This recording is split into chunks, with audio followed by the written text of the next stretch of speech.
How's it going, everybody? Welcome to another random live stream. Because here, you never know. Oh, hold on. Bumping up connectors and everything. Hi, everybody. It's been a long ride. It's been seriously a while. I had some problem with my internet connection, as you guys probably know. I had to skip last Monday. It took me like 5 days without internet. I, used to be functional with my phone. That totally dropped, and I just had a hard time because a semi-truck ran over or decided to go in my street where the cable for the internet and other stuff is not high enough for every semi-truck to go under. So he basically ripped off my cable twice. It's the second time in 2 weeks where I have no more internet because of a semi-truck was running over the cable. So yeah, this has made it so I was not able to do a live stream last Monday. But good news, I can make it now. I can be here with you guys, and today I need to work on some stuff, and it's been a while since I've done a live stream where I show you guys how to do some stuff. So I said, hey, what a good reason, let's do this, let's work on something together today, because I want to make this interesting for you guys. I have this camera here where I'm going to show you a bunch of stuff, like these beautiful RJ45 XLR sleeve. I got these on Amazon, and seriously, they are more than fine. I don't see my chat. What's going on here? Why am I not seeing my chat? Hold on. I want to see my chat. Why am I not seeing it? Come on. Sometimes, OBS could be problematic. And if somebody in the chat right now is trying to tell me, do this, I'm not seeing it. So hold on, I'm gonna try to fix this. I'm gonna try to have another window with the chat on top of it. There you go. So, like I was saying, on the menu today, we're doing RJ45 cable.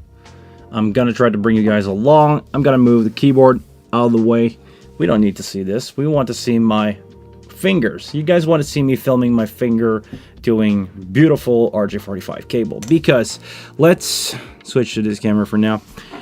I just purchased a bunch of new cable for a snake for my Pro 1 kit. I'm actually gonna send out on a show or on a gig a few of my Pro 1, actually two with 2DL231, and I didn't really have a snake where I was able to have 4 line plus a backup, so I needed to buy a spool of Cat5, or not Cat5, it's not the right word, it's a Cat6A shielded stranded cable that I bought.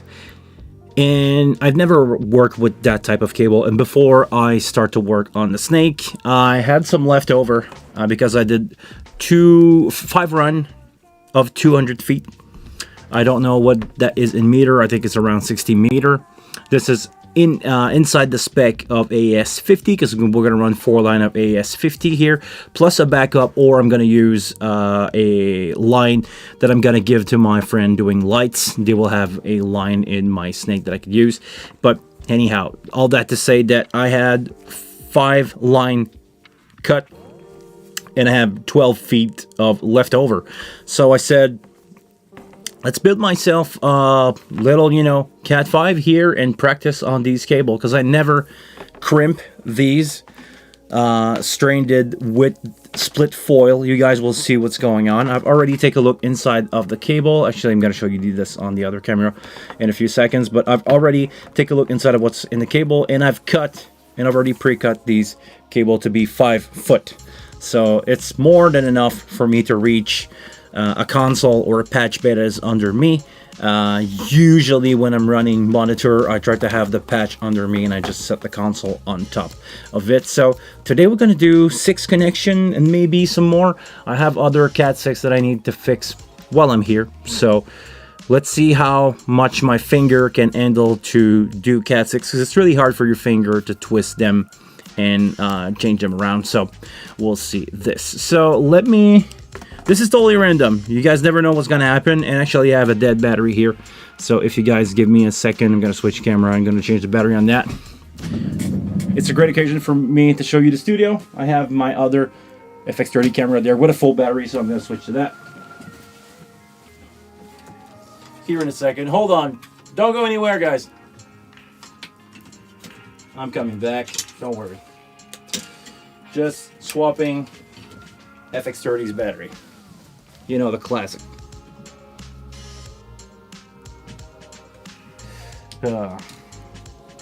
Because those battery from Sony are really good. They have a really long lasting life, but I was using my FX30 for a while. So this is probably why it's dead, and the USB is not powerful enough to fully charge it and stream at the same time. But I can probably give it a new battery and be good to do a full live stream plus a few seconds. So come on, there we go. Let's see if it powered back on. It does. It has a full battery. Is it working? Do we have a camera? We do, yeah, all right. Let me put that one on charge.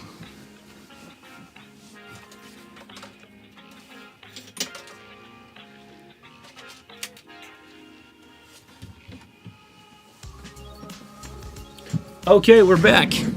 So we have a brand new battery in that one. That's my phone. My phone is gonna last for sure in there. And let's start to do some Cat6. Like I was showing you before, we have a cable here.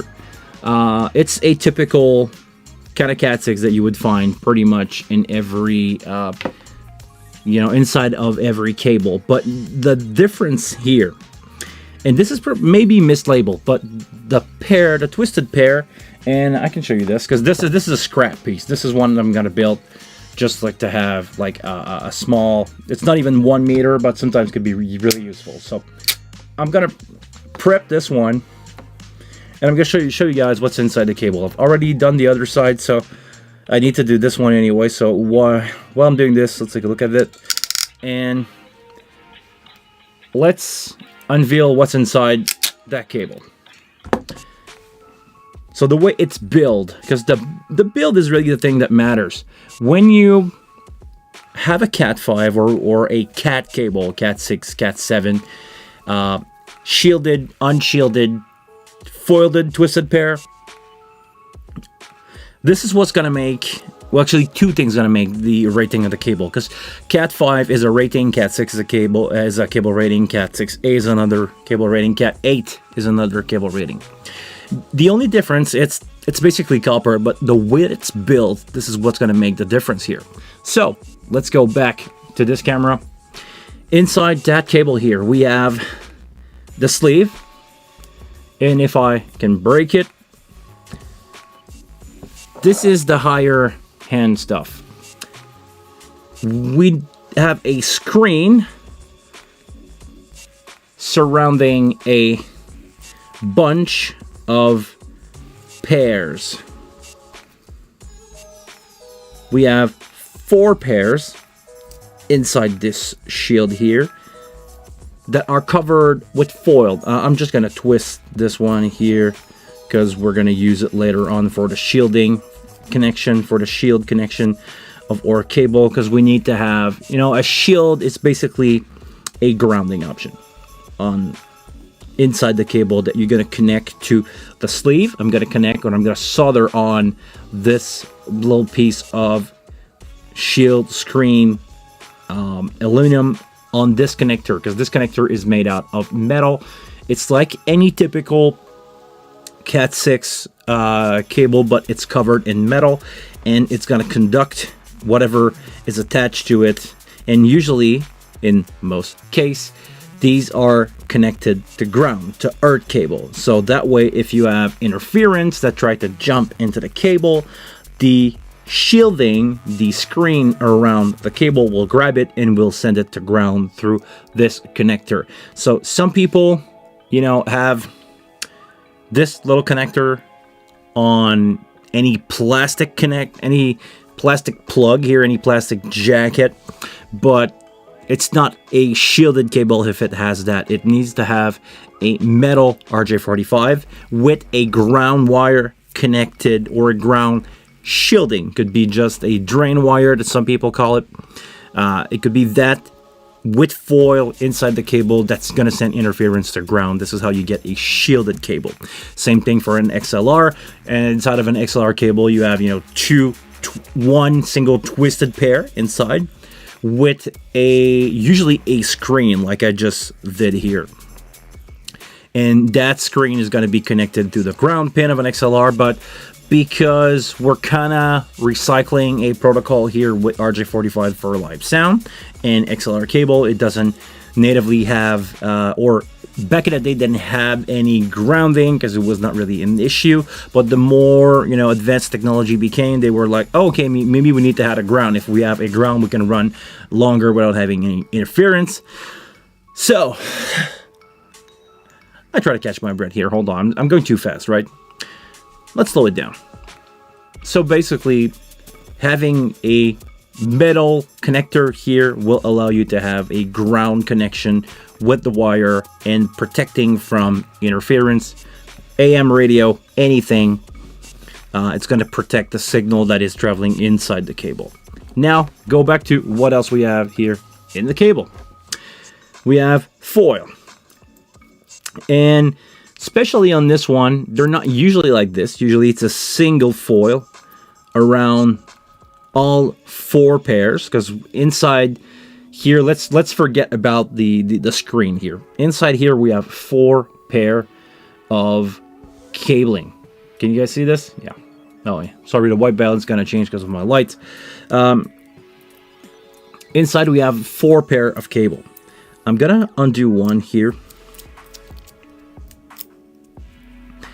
That's the brown pair, because they all have colors. Brown pair, and I don't need to have that foil. It's just there to protect my pair. If I'm using it, if I'm working on it, I can rip that away. And I can get out of the way. So I have a pair here. I have a brown cable. You guys have a blue light. Probably have a hard time to see this. Or color could be misrepresented on the camera. We have the brown pair here. Let me undo the other one.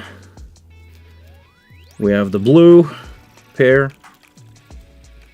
We basically have 4 color, and each of these 4 color also have a white cable into it. With this particular cable, it's not really intuitive, because on typical Cat5, Cat6, you would have a color and a white and colored cable. But this one, the way that it was built, the white of every single pair is just a white cable. It has no coloring. So you have to be really careful. And this is why I'm training myself before doing my snake. I need to be really careful and look here down when I'm gonna place my cable, because they go in a specific order. When I'm gonna place my cable up, I'll need to be really careful not to mix up the white, because I have no visual indication other than looking on inside of which pair it's connected. So, all right. Let me see what's going on here in the chat. I'm having a hard time with the chat. There we go. Hey, Robert. Just passing by, about to go to sleep. What's up, Robert? Thanks for showing up. Ivan. Hey, what's up, man? Thank you for joining in. It's been a while since I see you. It's been a couple weeks, like I said, because I was running out of internet. Coffee as usual. No console to put it on. I'm not gonna put it on my trackpad, or I could, but it's pointless. I'd rather putting it on console. But thanks for showing up, Robert. Thanks for showing up, Ivan. Hold on. Why am I not seeing... Usually I can see inside of OBS.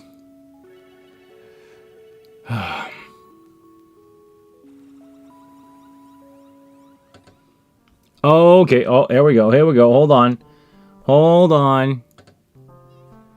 I can see the chat. I can see the mighty chat. Is it working? Yes, it is. All right. Now I can have the chat inside of OBS so I can see what you guys are doing. Do I want it there? No, I want it there. Come on. There we go. Okay. Now I can see the chat. It's going to be always in front of me. I won't have to change, you know, my window view to see you guys talk. So, what's up? I'm going to see you guys all the time. Let me do some window manipulation here. There we go. I can have my chat here. So good to see you guys when you're talking. All right. So, let me go back to this here.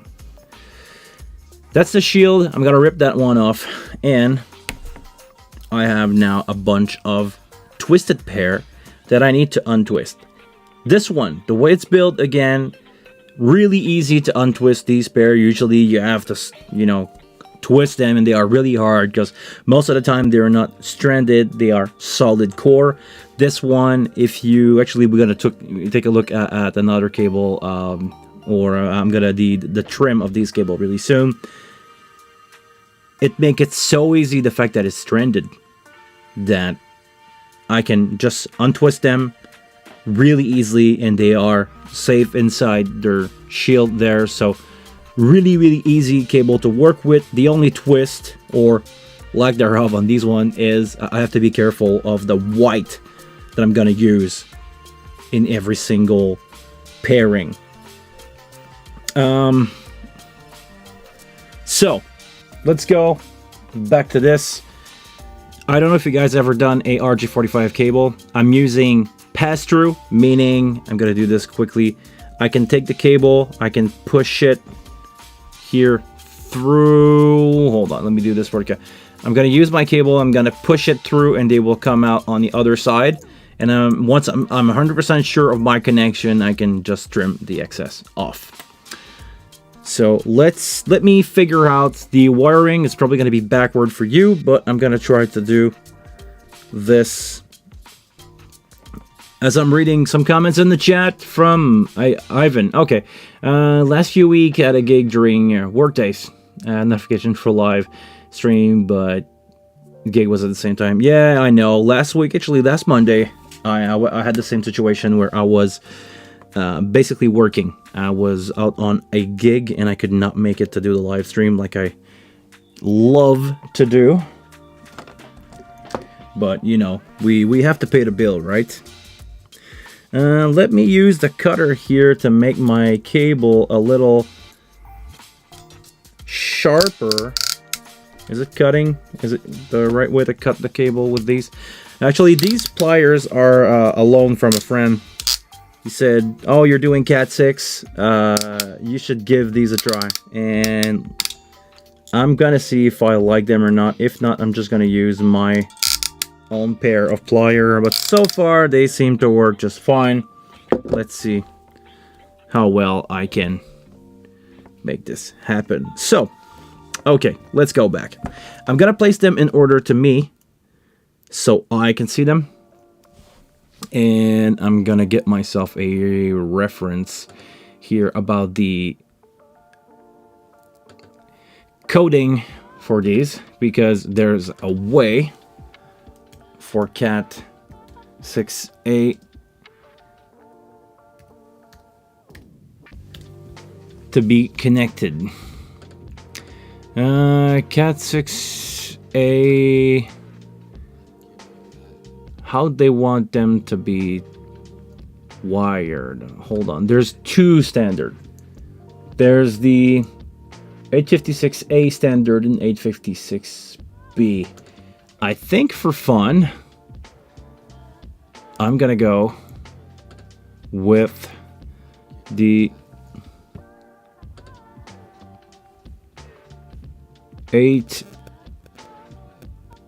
568A standard.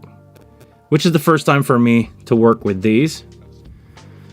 I don't know. Anybody ever worked with different type of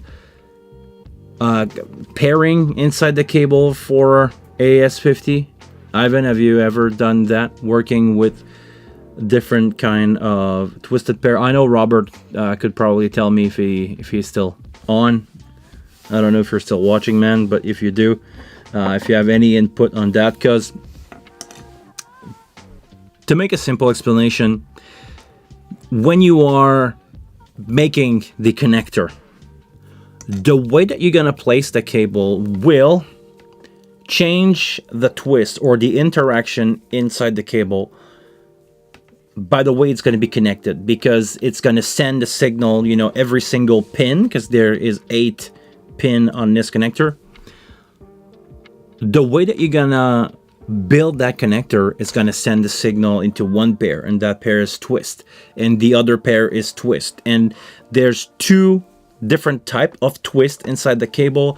I know the orange pair and the brown pair have a looser twist than the blue and green one. The blue and green one have a tighter twist. So I'm gonna go, because it's Cat6A, I'm gonna go with the Cat6A recommendation. A standard, okay, I'm gonna go with the A standard. That was my idea. I want to go that route. So I'm gonna go A standard and see if there is any problem with that. Usually I'm running Cat5E. Cat5E is not the same. Yeah, T568A. This is what I'm gonna go for. Okay, hold on. Let me do this, and I can have that going. Okay, let's go for a dive. Let's connect some stuff in pairs. I've never done T568 standard, so I will need to triple check what I'm doing. It starts with green pair. Okay, so I have, from my point of view, inside the connector, that's gonna go like this. You know, I have the pin on the bottom. From left to right, looking at the connector passing through,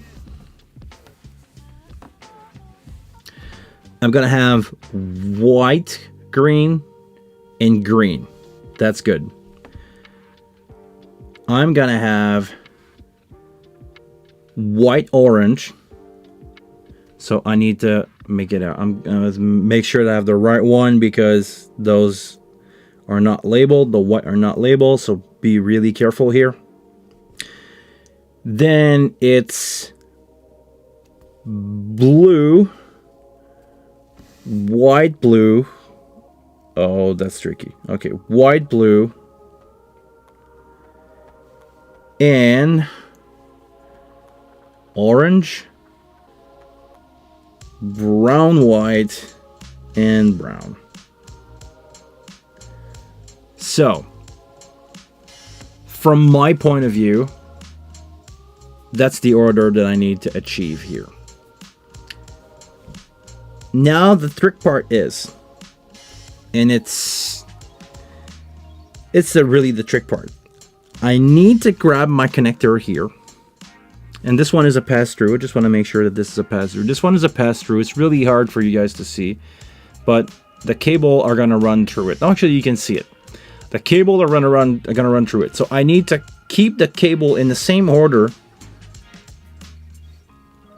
make them really tight together. I need to, you know, make them as tight as possible, and I'm gonna need to run these cables through the jack doing so. And usually it's really easy with pass-through cable, because you can check the order, and I'm gonna have a hard time because the cable coding on this one is a nightmare to work with. So I'm gonna do my best to try to run these cable through, and so far I make it run through the connector. So this is what I see. I'm gonna need to check. I'm gonna need to check that these cables are in the right order. So again, I'm gonna turn it my way. I'm gonna try to push it in as far as I can. Inside, basically, I try to push that Cat6 as far as I can. I'm even gonna pull on it. So, oh, there we go. I gained like 1/4 of an inch here. There we go. So it's really tight in there. Before I do anything, I need to check the order.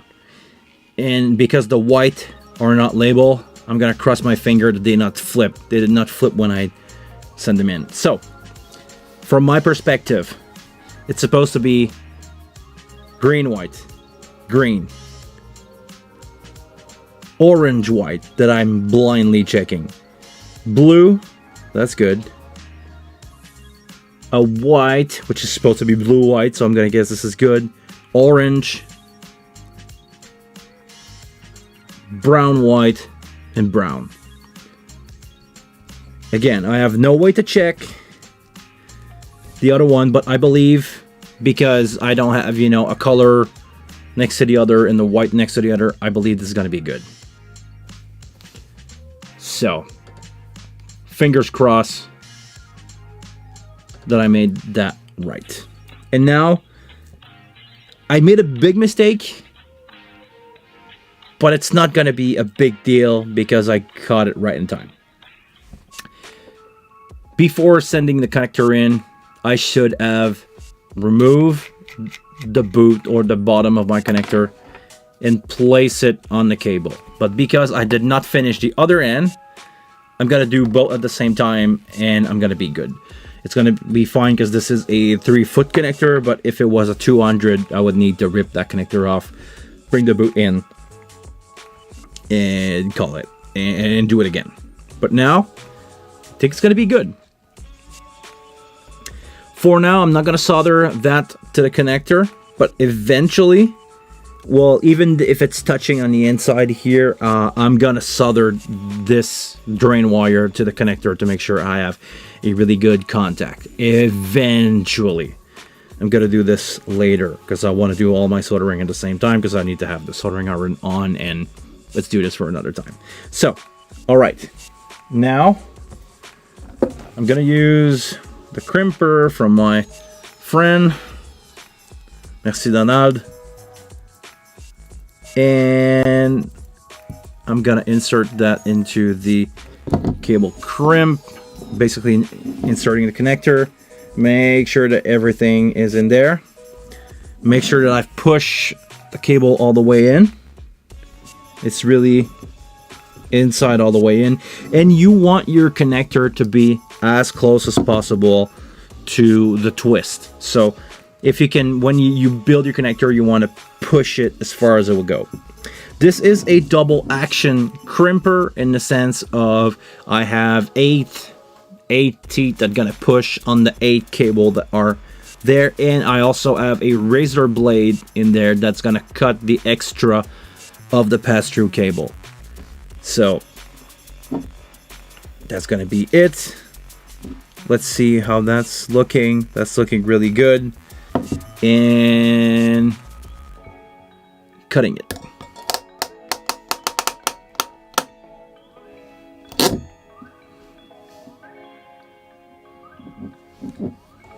Did it cut? Did everybody cut just right? The orange one didn't want to? Okay, alright. Looking at the connector here, you can see that they were cut kind of flush, which is good. Maybe if I'm a little picky, I can come back with an X-Acto knife and make sure that they are really sitting flush with this. I have my drain wire here, my screening wire there. Hey Kumar, what's up? Good to see you, man. Welcome to RJ45 101. Building some cable. Building a practice one for now, and I'm gonna do 2 to 4 connection, or actually 4 connection, but maybe 4 more with another color of wire with these. But first I'm gonna build this one and see how's it going. And I'm taking it slow for now, but we're gonna move a little faster for the next one. So looks good.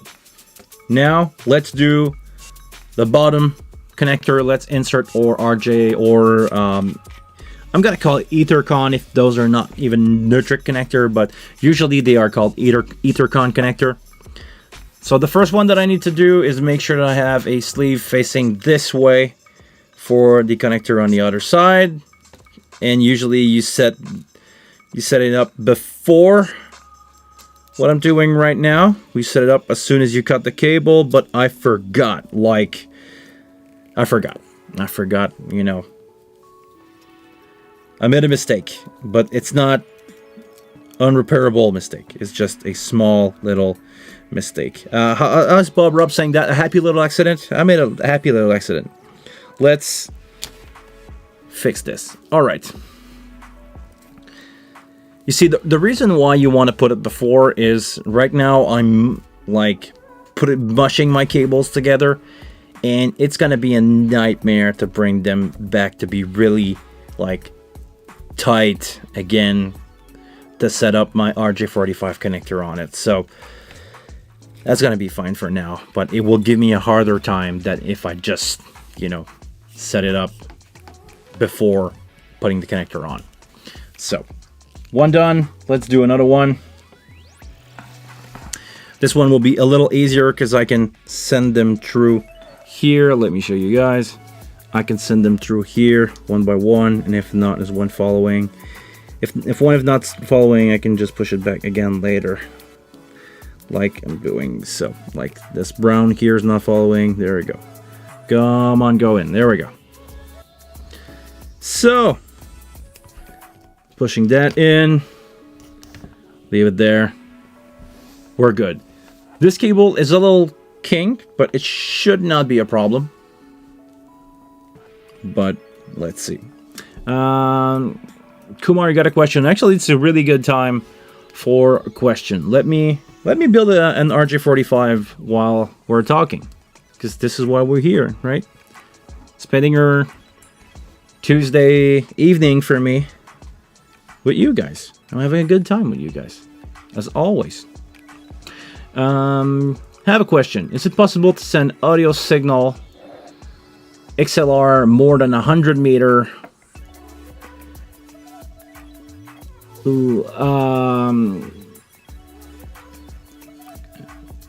L mixer? I'm not sure of that word here, Kumar, but basically, to answer your question, it's a yes. In the sense of, if we're talking about analog audio signal, you can run a really long run before you're gonna have total sound degradation. If you want to run 100 meter, it's gonna do it, assuming you have a shielded cable. You need absolutely a, you know, the better the quality of the XLR is, the better the signal you're gonna have. And to be honest, if you have the budget, go check out Dave's Rat video where he sent out analog signal into a Cat6A cable, which is a better conductor than it's a better conductor for signal on longer run than an irregular XLR. If you have the option, also use DMX cable, 3-pin DMX cable, which is a 110 ohm cable or AS50 cable. You will retain more ion information, more brighter information in the cable, because the longer you're gonna get, at some point you're gonna start to lose higher frequency. So you can run 300 meters, but it's gonna sound a little darker. You know, it's gonna sound a little muffed, but it's gonna work. It's gonna work. Is it gonna be the most hi-fi thing ever? No, but it's gonna work. So if you have the option, get a Cat6 cable with adapter. You can run 4 totally separate XLR cable inside of a Cat6. Digiflex is making a good version of that. Who else? I know other company have RJ45 to XLR adapter, analog adapter, and they go for fairly cheap. So if you want to go that route, I would say probably the Digiflex is the cheapest one that I know of, that I know works really well. So if you want to try that, go Digiflex. I think they are a little less than $100 for a set. So a male to RJ45 and a female to RJ45, and that's going to give you 4 run. If not, if you only want to run a single XLR cable, sure, that's going to work. But try to get higher quality stuff there. Don't. Well, it's going to work no matter what. As long as you have a balanced cable, shielded balanced cable, it's gonna work. But it's probably better if you have, a good quality cable, or Cat6, or honestly, I would go digital if you have the option, or Dente. If you have the option for Dente, try to go Dente on that. It's probably gonna make it easier for you. Okay, so let's do another test here. Let's do another pair. Oh, hold on. Actually, forget something. Oh man, I have to redo this again. Hold on. Let's label this cable. Usually, I like to write, the length of the cable and put my name. I have beautiful, and I'm gonna be careful not to show my phone number here. I have beautiful e-shrink with my name, and I almost show you guys my phone number. Please don't call. People don't usually watch these live streams, so all I'm gonna say is I have a cable e-shrink here with my name on it and my phone number. I'm gonna run that on the cable before doing anything, before having the connector. And usually what I do is I cut a little bit of clear e-shrink that I'm gonna put on top of it. Most of the time when I'm doing this for longer cable, what I do is I'm gonna write a letter or a number on that cable with those little sticker. It's a little booklet that I grab for electrician. I'm gonna do this for my snake for sure, because I'm gonna have 5 different cable. But for now, for these ones, for the small one, I'm not gonna put any number on it, or maybe I can put a 3, because it's a number that I don't use a lot and I have an extra. But I'm gonna show you guys that as soon as I cut about 4" of each shrink, and I'm just gonna use this cutter here. Is it gonna do it? Is it gonna do it? No, it's not gonna fit. It's not gonna do a great job of it. I need an X-Acto knife. Hold on. Probably have an X-Acto knife somewhere.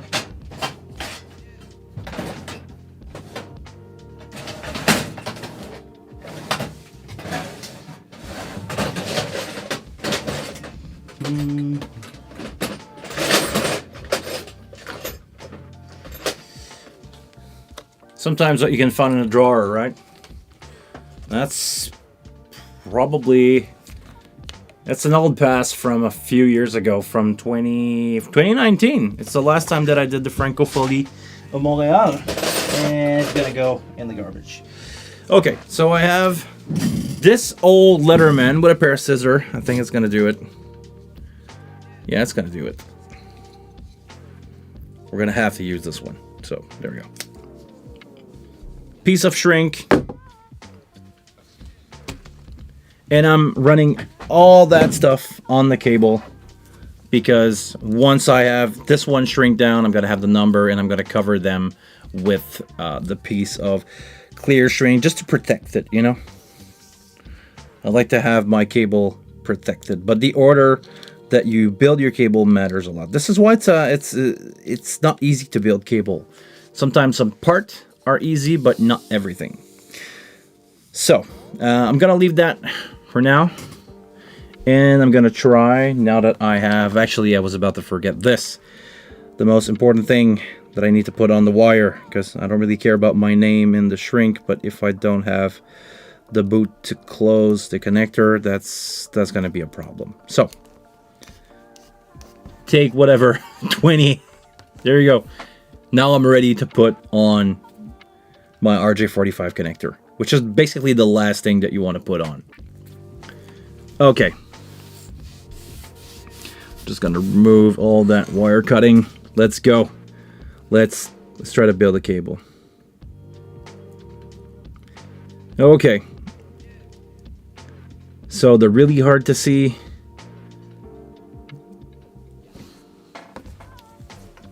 White,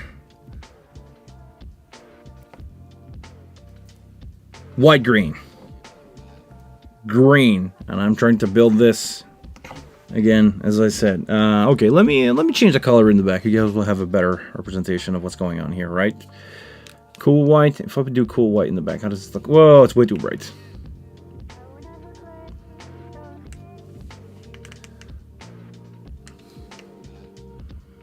There we go. Better for you guys. So, green, white, green, orange, white, which is this one. No, that's brown. That's brown. Brown and orange are really similar on this cable. That's something that I need to be careful of. Okay. Green, white, white, green.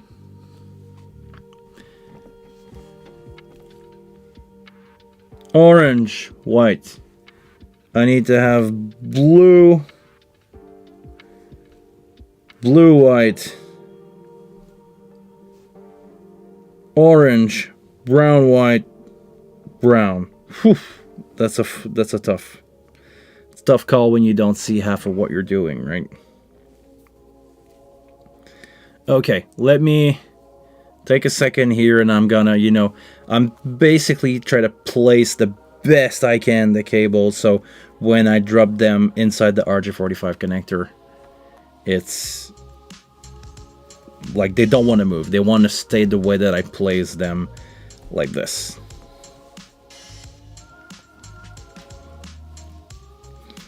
By the way, how's the volume of the background music? Is it too loud? Is it loud enough? Let me know, because I'm not using the same setup that I do use most of the time, so we'll see. Okay. So, now that I have my cable pretty much in place, I need to, and I'm going to try to do this one for you, I need to slide that in, and they must not move. They must stay still. They must stay in order. Let's see how that's going. Okay. And brown didn't follow. Hold on. Can I push it? Oh, I got it. Whew. That little brown there didn't follow. Okay. Let me push on the cable here a little bit to make it fit inside the jacket here. And there we go. Now I'm pulling on these ones. All right, that looks good. I can try to turn the cable around here to make it as tight as I can to the shield, the foil inside the connector. And the closer I am to the foil, the amount of twists that the cable has are not untwist to fit in the connector. I want my connector here to be as tight as possible to the twist. Now I'm gonna do this backward with you guys. I have a white, I'm not sure which one it is, but I'm gonna guess it's the green, white, green. This is supposed to be orange, white, blue, white, blue, orange. I have brown, white, and brown.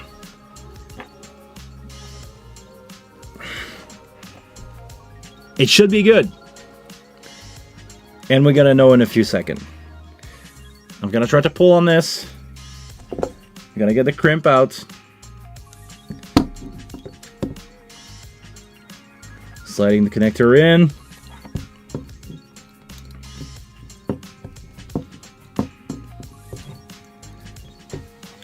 All right.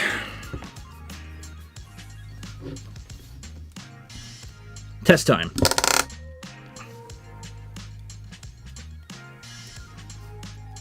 Now the odd cut.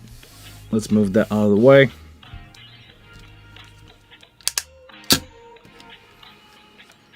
I should have a fully working cable now with two RJ45 and this is built like a Cat6A on 568A standard. Let's see if it works. The way that you check if a RJ45 cable is working is with a continuity meter. It's not perfect. It's not going to tell you the rating of the cable. It's just going to tell you if pin 1 is aligned with pin 1 on the cable. So let's do this. Let's connect both ends of our cable in the tester and turn it on and see. And then we got to know at the same time if it's good or not. So what's the slow one? Let's go on.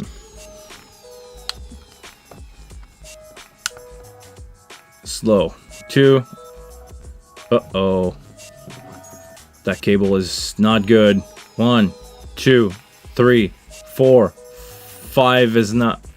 Okay, it was not seated fully. Hold on.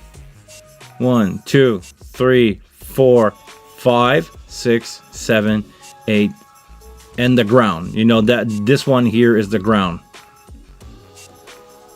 It was not showing up 5 because it was not seated properly in the tester. Hold on. Is it moving? 2, 3, 4. Okay. Let's take a look because it was working. So let's see if the crimp are good. These seem to be good on this one, and on this one these seem to be good. Okay, hold on. Let me do a test here. Let me check my tester. Maybe he is the one faulty here. Let's do another test. Connect both cable. I just saw 5. Okay, hold on. 1, 2, 3, 4, 5, 6, 7, 8, and ground. Okay, I'm gonna declare that cable to be good. If I ever have a problem with it, I'm gonna know it's not perfect. But I know for a fact that it can cause me some problem. So now what I need to do is to build the XLR part of this. For now, I'm just gonna wrap my drain cable around here, make sure it's connected to the it's connecting to or it's touching the metal jacket here. It doesn't really matter, especially for a short cable like that. You don't absolutely need shielded the shorter the run, but it's gonna help. So hold on, let me show you guys what I'm doing. The way that I'm doing this is I'm taking my RJ45 connector, this here this is basically like an XLR, but it has in the middle the shape of an RJ45 cable. So I'm gonna run here my RJ45 cable until it's there. I'm gonna take the back part. This part is basically holding the connector, so let me do this again, but I'm gonna make sure that it's setting up at the right place. This one you can put it after the fact because it's cut here in the middle. So, all right. Let's do this. Hold on. And on the bottom here, I have a spot for the little thong that holding the connector. So I'm gonna move my drain wire out of the way. I'm gonna make sure that my connector is sitting here, and I make sure that my tongue here is under the bottom of the connector. That way, if I ever remove that jack for some reason, if I need to use this on the switch or something that is not Ethercon, I have the little locking tongue mechanism. But if I'm using this with an Ethercon, it's not going to be in the way.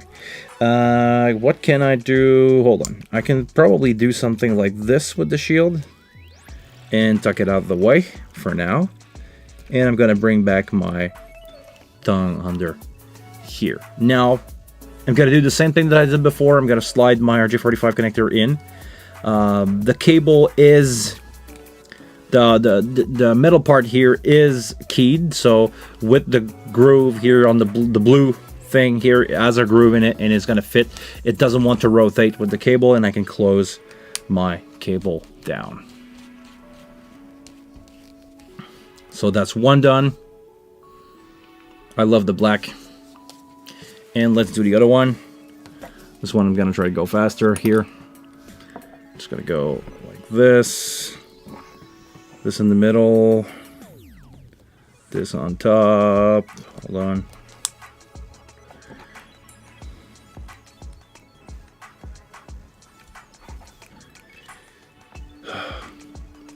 It's, you know, I debate if it's worth doing for me, these cable, because it's taking so much time. Let's be honest here. I'm talking through it. I'm giving you guys, you know, some cues on how to do this stuff, but even if I were to do it fast, it would take me a long time. Now, as I've been live for 52 minutes and I've done a single cable. I don't think it's worth it for me to do patch cable, you know, the short run, because they are really, really, really cheap. You can have, you know, really, really cheap patch cable, or sorry, I don't want to say cheap. I'm going to say affordable. You can have really, really affordable patch cable at electronic shop for $1 or maybe $2. They not worth my time, you know, because even if I were to do this in half an hour, I'm earning at my job way more than the cost of doing this. But when it comes to do a 200-foot snake, price of buying a bulk of 300 meter versus the price of buying a already made cable, we're talking about more than half. A box of 1,000 feet of Cat6A stranded shielded cable, which is, I believe, the best option that you can have for a cable, because it's shielded to cut interference and it's stranded, so it's as flexible as it can be. You're not gonna break like a solid core at some point. If you keep rolling it, unrolling it, it's gonna break. But this, the fact that it's stranded, it's gonna survive way more flexion in the cable. I think these worth doing yourself. But I have this one build. I have a really cool patch. It has my name on it, and eventually I'm gonna, actually I can do this right now. I'm not gonna do the E-shrink because it's a thing by itself to get an E-shrink, but I'm gonna grab my little 3, is it 3 feet? Is it 1 meter? Roughly 1 meter? Yeah, I'm gonna call it 3 feet because that's, yeah, it's closer to 24, but yeah, it's closer to 24 inches. What should I, what spec should I give to this?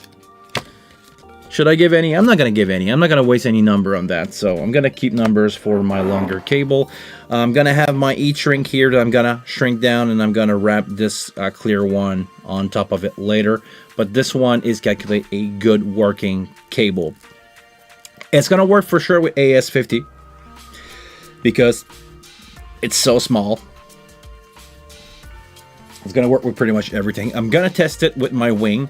What I like to do to test these cable is I'm turning on my wing. I'm connecting port B into port C or A into C. I connect the 2 ports together, and I make sure that I have a sync in the routing section. It's gonna tell me if the cables see the other end of that cable. It's not foolproof in the sense of because it's the same clock source on both sides, sometimes it's gonna work better because of that, but because this is so small, it's gonna work. I'm pretty sure it's gonna work. So, one good. Let's do this, and let's do the 5-footer for real this time. All right, an hour cable, right? So, let's see if I can make a little faster. I'm gonna go a little faster than I'm doing on this one. I don't need to do much. The first thing that I need to do is to have a sticker with my name on it. I have 2, one inside the other here, or no, actually this is just a blank one that end up here. Should I do my name on both end? With the number 5 on both end? No, I don't need to. I'm just gonna put it in the center because it's a 5-footer. I mean, if anybody argued that they have red 5-footer that they own and they do not believe it's me, I'm gonna take the few seconds that I'm gonna need to just say, oh, look here, it's my name in the middle of that cable. Where do you get the e-shrink with names? That's a really good question. I actually bought these a long time ago. I'm gonna say about 10 years. I had a bunch of them for cheap, but I'm thinking like, I think I paid 50 cents or 25 cents each little piece of shrink, but that was back in 2012. So it's been around 10 years. I don't remember the store, but I'm pretty sure in a few seconds on Google you can find a store that's gonna have them, or somebody that offered a service. Like it's a printer. It's somebody who's doing printing for a living that offered that service. But back then I was thinking about buying a few of these with numbers on it, but my name, say 25-footer, 50-footer, but I don't think it's worth it for that. And they also have a bunch of color option when it comes to e-shrink. It basically, let me see my shrink case. All these colors are basically available with all the color of ink. So black, white, you can do green on, you can do, black on yellow, or you can do any color. They will suggest you color combination. But honestly, it's been so long. I wish I could give you a pointer on that, but I don't remember. I'm sorry. Canadian sorry, eh? Okay, now I got my boots on. The bottom of my connector, it's there. It's not gonna go anywhere. Now I can do my RJ45 and not thinking about it. And let's go with number 1. This one I'm gonna do a full crimp from the start. I believe I could do, just, when you're skinning like that, you're taking away length of cable. I'm gonna try to go as short as I can, but honestly, I think I need at least to have the length of a connector plus a little bit. So, yeah. I'm gonna skin about 1 inch out of that connector. And I love these crimper for that. And it just cut the amount that I need. Oh yeah, Ivan, where did you find them? I don't mind give them free publicity. Hold on, let me get some scrap out of the way. Yeah, they are. Yeah, I believe it's from California that I got them. So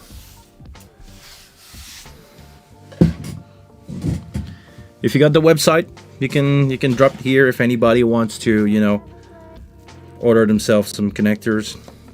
Feel free to do so. Not connector, e-shrink. If you guys need e-shrink for your cable with your name on it, which is really a useful thing to have, I believe. All my cables, I tried when I build them to put that shrink on, so I know it's mine. I know some people use, you know, color of tape, or when you buy pre-made cable, they usually have some transparent e-shrink already on it, so you can just put your sticker, get your heat gun out, and just heat gun away your cable. But if you build your own for a specific purpose, like I'm doing right now, when you're buying bulk of cable, you can just basically get some shrink, get your stuff going, and that's gonna work. You're gonna have a unique labeled, because that's the labeled part that matters the most. You're gonna have a unique labeled cable. Okay, I must admit that the individual shrink is a bit more painful to work with, but the fact that these cables untwist so well, it's really easier. That makes it really easier on the finger. Okay, that's good. That's almost already untwist. There we go. Maybe it's because they are stranded that they are easier. So let me get my cheat sheet out. You guys can see it in my screen. I have a little cheat sheet here. So white, green. That's orange, white. I need blue and blue, white, orange, and brown, white, and brown. Oh, come on. Usually the brown one is the harder one to get. I don't know why. For some reason, when I untwist them, it's the harder one. And it's the one that it has the less used in RJ45 cable, in the sense of when you build a RJ45 cable for network, the cable is using only the brown pair of that cable for power over Ethernet. It's not using it for data transfer, because data transfer happened on the other pairs. But if you're using PoE, it's gonna happen on the brown pair of that cable. So let's go quick. I think I did not make a mistake. Oh man, come on. Yeah, there we go. And that seems good. Pushing on it a little bit. Pushing on it all the way. Pulling. Let's see. White, green, white. I don't know which one. Blue, white, orange, white, brown. I think we got a winner. How's the Americans say? We got a winner. Chicken dinner, whatever. I don't get those things. Oh, by the way, what do you think of the lens that I got here? I just bought that. It's the new Vilrox 13mm for Sony, if you guys are into camera. There we go.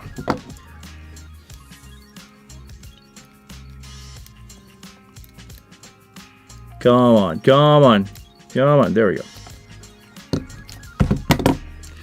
Brown decided to twist on me.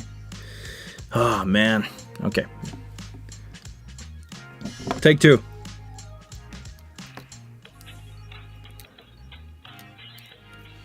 Oh, come on. It gives me a hard time. It doesn't want to crimp. I was like, yeah, it's going really fast. Let's do this. I was happy because I'm going really fast. But now it's not. Let's go. they all look like this, you know. Oh, wrong camera, sorry. They're a mush. Okay, let's take a second here.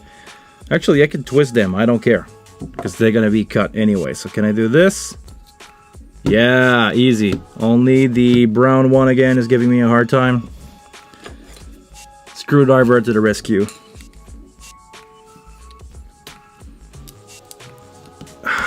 Come on.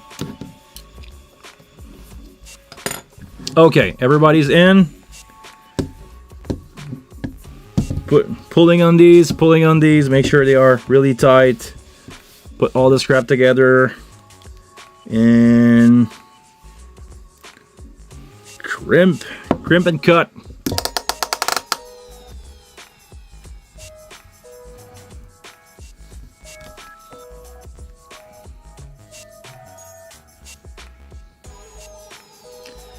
Blue and brown wire are twisted firmly because they carry the power for It's blue and brown?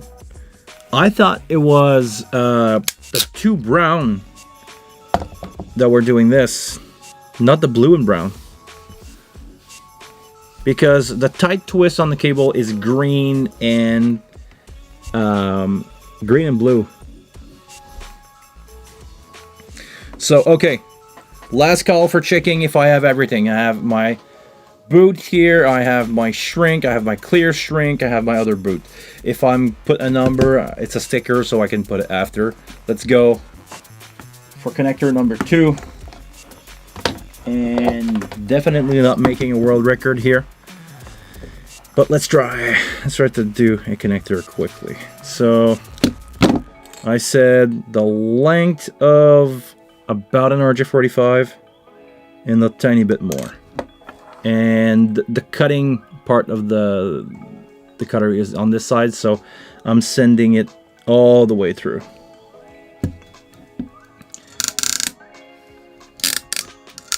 Oh.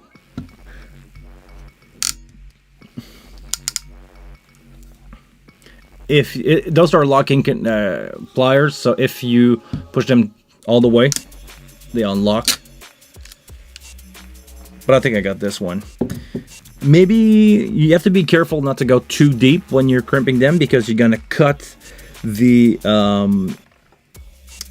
screening, the screen wire here, and you want to keep some of it. You don't need all of it. Like you see, I have some of it flaking away.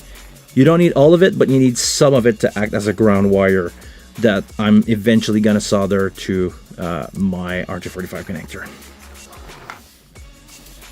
But sometimes you can get away, let's be honest, sometimes you can get away and not solder them to the connector because they will touch inside the RJ45 brackets.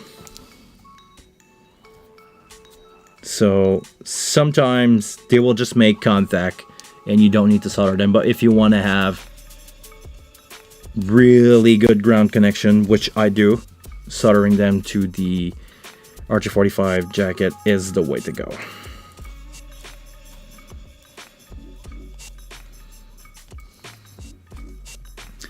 So let's remove some shield.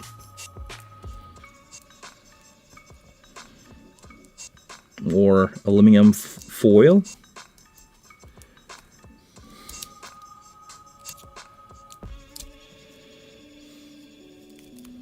And we're gonna get there. By the way, guys, I'm taking suggestion for background music. If you guys have any input on that and you would like to, hold on, let me get that stuff out of the way. If you guys don't like the hip-hop vibe that I have going on with the channel, which is not my personal vibe, but I just think it fit really well, let me know. But I don't know, for some reason I like it. I like the branding that come with it. Well, actually, not the branding of hip-hop, because this is as far as it could be for me. Even, you know, if I'd done my fair share of hip-hop shows, I'm a rock and roll guy. Or I'm as much of a rock and roll guy you could be. I like, you know, that heavy metal stuff, but I don't think it would suit the channel really well. I don't think, you know, I think it will scare people away. And I tried to, you know, avoid that. So tell me a bit about you. Music is good? Okay. Tell me about you guys. Ivan, I know you've been working. Who else is in the chat? I can't see... Well, I can take a few seconds and see who's there. Okay, a couple of you guys and Ivan. What's up? Some of you guys are watching and are not logged in. You guys are watching, but you're not logged in on YouTube. Logged in on YouTube and make sure to subscribe so you can interact with me in the chat, because you need to be subscribed to the channel to interact. So it's a good way for me to shamelessly plug the channel and say, hey, join us. Because, you know, if you like that kind of stuff, if you're one of those guys that like to watch a sound engineer do RJ45 on a Tuesday evening, you're probably gonna find something interesting for you on my channel, because this is what I do.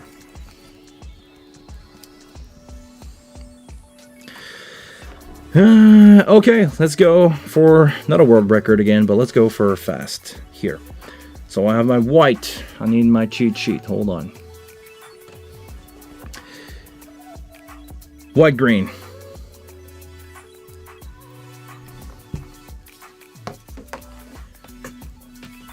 White, green. White, orange. That for some reason I can really find easily this time. White, orange. Blue, white, blue. Then I need to untwist. Blue, white, blue.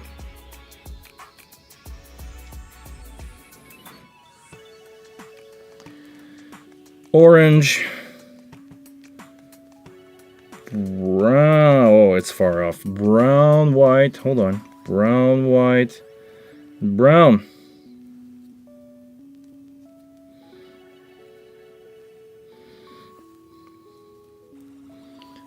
Okay.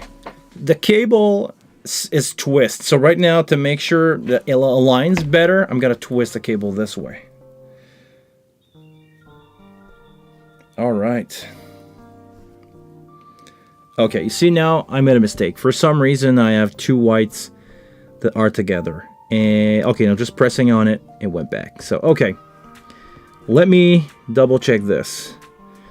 White, white, green, green, orange, white, blue. I got it. I got it. I got it. Also, something that I've been doing and I've not told you guys, when you cut your cable the first time, you're probably not going to make a clean cut.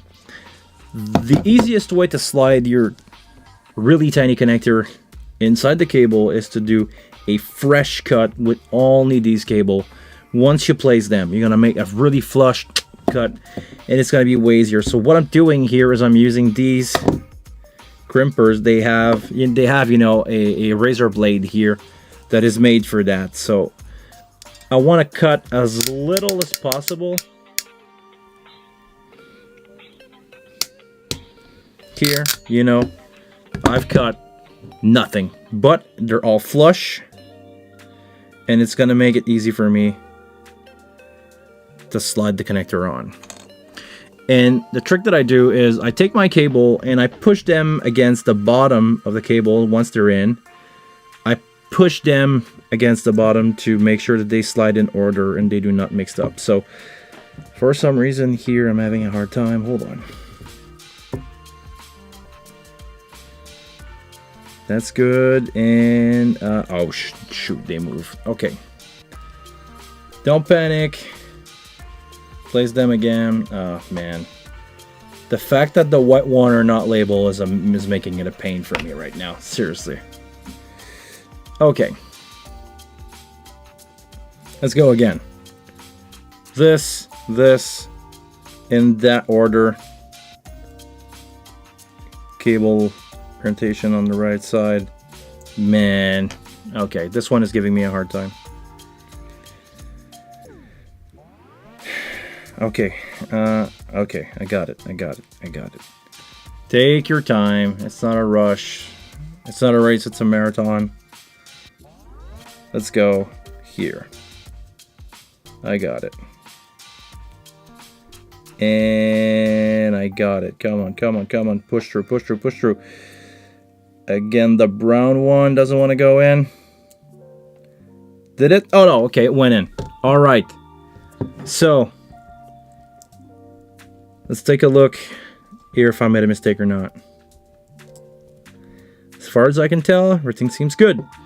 White, green, another white, blue, white, orange, white, brown. That's good. That one seems to be good. I can now push it a little more. Push it as far as it will go. Pull on this. I can double check my cutter coating one last time, and that seems to be good.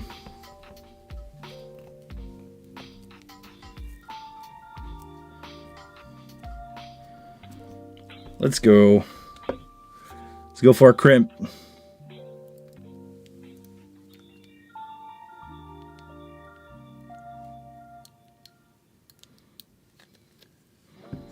All right. We're in. Let's see.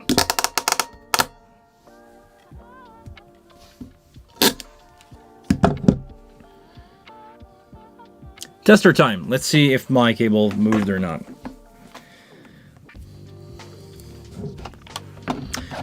Sometimes, you know, the cable could be the shielded part of the cable could report bad here on the tester, but I don't care because they are loose. Sometimes if I just hold it, like for now, I'm just gonna hold them together, and I'm just gonna go here, slow speed. 3, 4, 5, 6, 7, 8, ground, 1, 2, 3.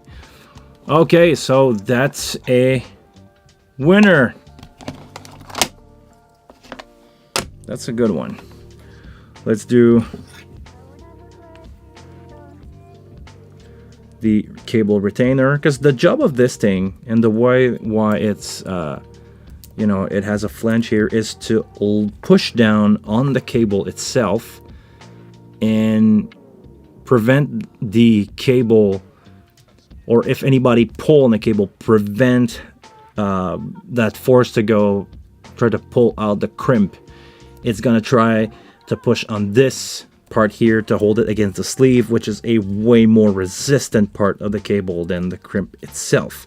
You never want, even doing XLR cable, you never want solder to be the thing that holds your cable together. You want your sleeve, you want your screen, if you have one on your cable, you want that part to be the part that has force applied to it. Try as much as possible to avoid having any part pulling string on the crimp itself or on the soldering joint of an XLR cable. Okay, so this one seems to be good. I'm just going to toss that in there for now. And oh, come on, we're good to go. This one is good. Bring back the bottom of the connector, and you're in. You got it. Connector done. Sometimes they do not align really well with, you know, the connector is not fully aligned in the connector itself. It can move a little bit. What I do to avoid that is when I'm going to test my cable in my wing or my AS50 port, I'm going to loosen the connector a little bit, insert it in the port, make sure that it inserts and it's making good contact. I'm going to make sure it's totally straight. I'm going to, you know, move the cable a little bit, and I'm going to close the back again on it. So it's going to hold, the connector will be in place, you know, the shielding part of the XLR will be in place, the RJ45 connection there will be in place, and because it will be all, you know, set inside the other end of the connector, the retainer inside is going to place the cable at the right spot. So every time if I put it out and I, you know, tight this part against the retainer in place, it's going to hold it like that. So it will be in place every single time.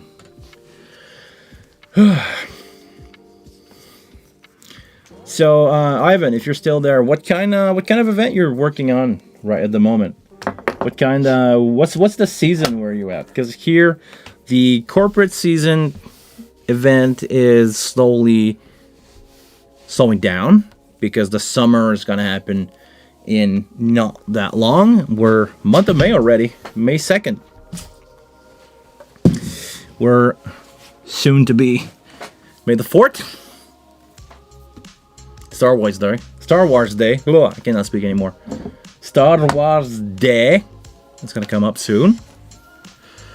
And I don't know if you guys are a Star Wars fan. I'm not, but I always find the meme to be funny when people are posting a lot of stuff about, you know, May the 4th. I like the joke. I really like the joke. I like fun stuff. Who would know? A sound guy that like to have fun. Ooh, see this one? The cable twists a little bit. Maybe this one I went too far. Let's see if I cut all my screens. Oh yeah, I cut a lot. But I'm good. I have enough. I probably cut half of the screening on this one, which is not good. You don't need it all, but you want to try to remain, you know, keep as much as you can to have a good ground connection. Because having a good ground connection is the key. But yeah, this one's gonna be fine, but you try to avoid that. Crazy Gamer, what's up? Funny a gamer here. We don't do gaming. We're doing, actually, if you're new to the channel and you're watching, we're doing anything that has to do with live sound or that has to do with the world of musical event. I'm a sound engineer. My name is Guillaume, by the way. I'm a live sound engineer that talk about everything that could be interesting to you if you are in the world of live entertainment, live sound, live events, corporate event, especially sound. I could talk about, you know, some stuff. Not really a gamer, even if I have my gaming PC looking at me right now, telling me that I don't play it enough. Nice to meet you, Crazy Gamer. But yeah, we're talking about live sound for streaming, if you have any question about that. Yeah, but that's my old life, where I used to be a musician. I used to play music, not for a living. I've always done mixing job for a living. I'm behind the console. That's what I do. Like Ivan is doing. Ivan said, I'm a sound guy for a small 6-piece band. Now our corporate event is being beginning to end, and wedding are beginning. Oh yeah, wedding. I've done my fair share of wedding. Being in charge of a venue that is a big, beautiful venue. By the way, I should bring you guys at some point in the venue that I'm in charge of, and I'm doing a lot of conference there. You know, the typical conference, people show up a PowerPoint. The only difference is I have a 16 by 9 LED screen in the sense of 16 feet by 9 feet high.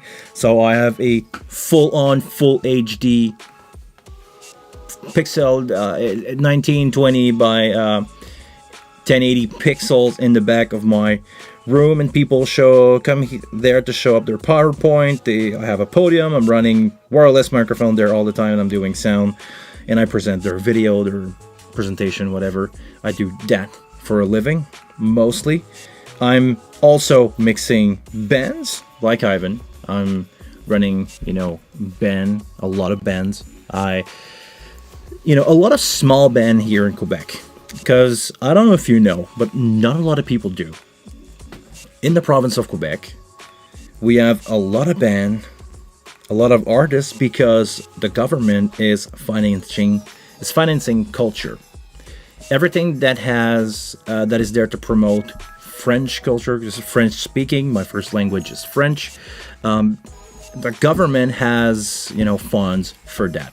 So a lot of artists can apply. They have a little bit of money. They can try to do an EP, an album, and there's always some new blood available. And because I've done my fair share, I've been mixing band and smaller band for more than 20 years. And I'm doing some bigger act now. But because I've been in the small band area for 20 years, a lot of people go word to, you know, the people give my name to each other. If you need a sound guy, if you need to make it happen, it's going to sound good, call Guillaume.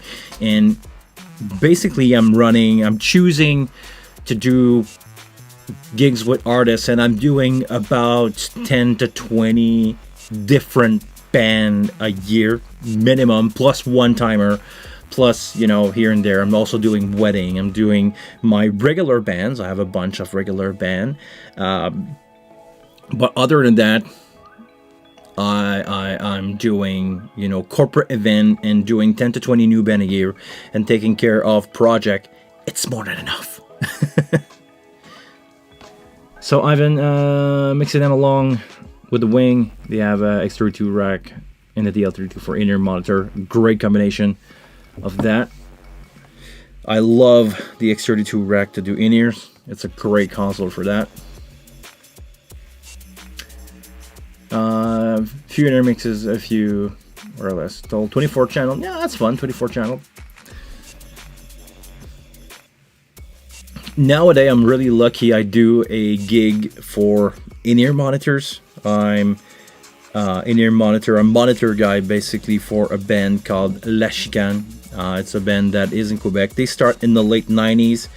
They have a bunch of hit songs here, probably stuff that you never heard of outside of Quebec. You know, it's a French band, but they have a bunch of hit songs. I describe them as basically the Bon Jovi of Quebec.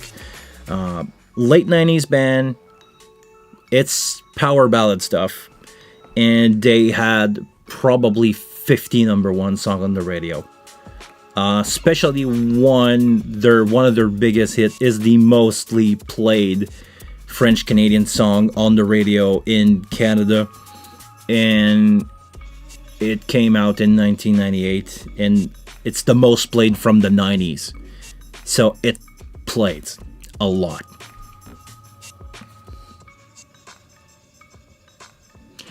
Crazy Gamer, let me ask you, what are you doing? Are you streaming? Are you a streamer?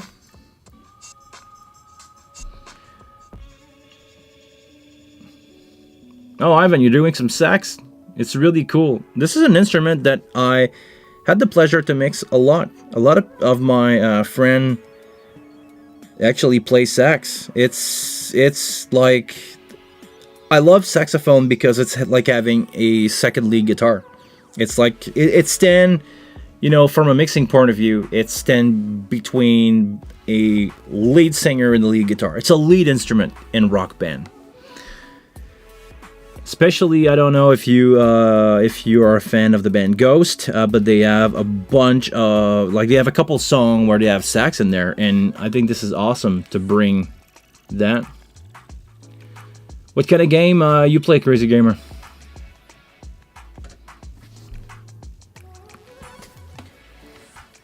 Okay, let's do the color code right. White, green, green. White, orange. That's the tricky one.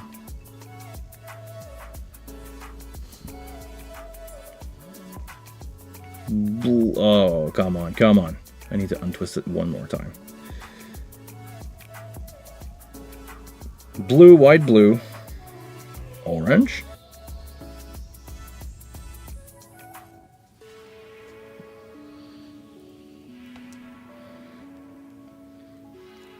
Brown, white, brown, brown. All right. Fortnite. Never played. I'm an old guy. I'm actually only playing D2R. It's Diablo 2 Resurrected, for those of you guys who might heard of that. It's funny because I've been playing D2, or D2, now D2R, but I've been playing D2 for almost 20 years.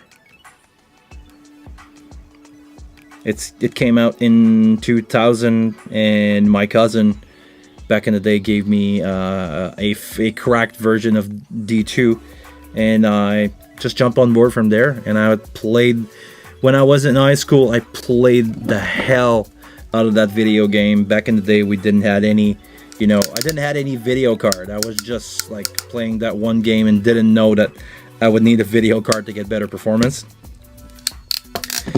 And nowadays, funny enough, because of the YouTube channel, I start to build PC again. And before I switch to Mac, or re-switch to Mac, because I used to do Hackintosh. For those of you guys who don't know, a Hackintosh is running Mac OS. Damn it, I missed that one. Hold on, let me show you guys. The brown, again, didn't came out because it flipped. Oh, come on, I don't want to do it again. Come on, come on, come on, you can do it. Come on, come on. Okay. I'm going to try to push it through now, a couple of these. You see what happened there? Okay, let me do this again. I'm not that far off, so I'm going to do that. So basically, Hackintosh is a bootloader that you install on the PC, and you basically allow Mac OS to be installed on the computer. I've been running a couple of versions of Hackintosh, and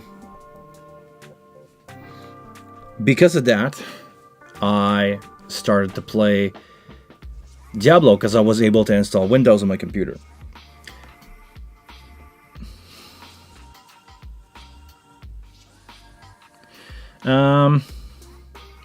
So rocking Hackintosh, yeah. Hackintosh is not a reliable computer in the sense of course, once it's working, it's gonna work. But I had a motherboard died on me, and finding because the motherboard, every piece of the hardware is really important to run the software on Mac OS. So once that motherboard died, I tried to find another one that is compatible with the version of Hackintosh that I had, which is basically it's basically like having a cracked version of Mac OS. You have a bootloader. This is basically a small Linux partition that allow you, or that basically allow you to run Mac OS. Once you start the software Mac OS is checking if it's wants to start on a Mac. And I forgot my boot. Hold on, not too late.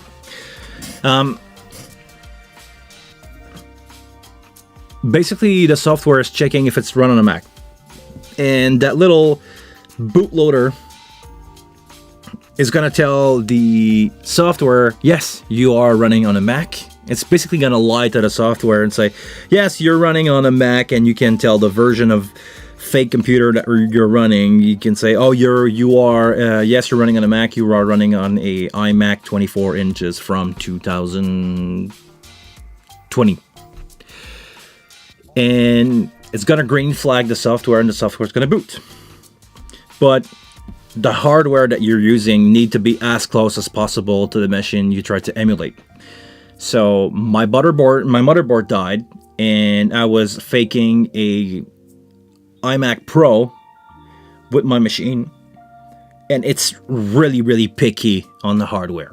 So basically, the motherboard that I found was able to boot, but I was crashing all the time. If I connected a Ethernet cable, by the way, yes, this is Ethernet cable that I'm doing right now, but this one is a really high-spec Cat6A cable that I'm using for console, because nowadays live sound console communicate with Cat6 cable or through RJ45, which is the name of the connector, through RJ45 connector. It's not network, it's not in the same sense as network, but yes, basically this is it.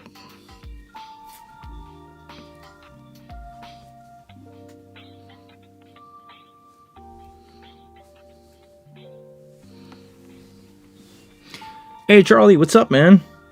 Good to see that you are still a member of the channel. Really appreciate that, man. Sorry, what's going on? What did I miss in the chat? Oh, Ivan. Between events. Cat6A is not really different. It's the same connector, but there's a different kind of cable that we're using. So I'm using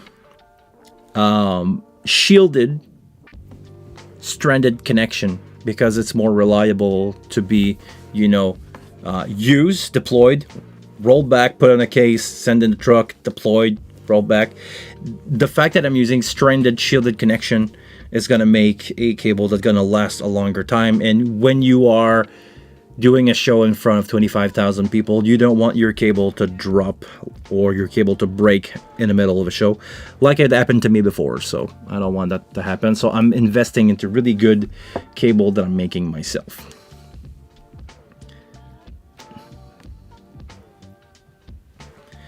It's not more powerful. It's less prone to failure.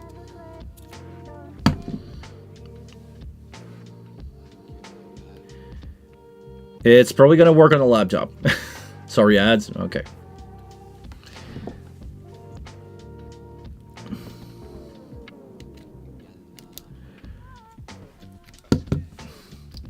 Charlie, how's it going, man?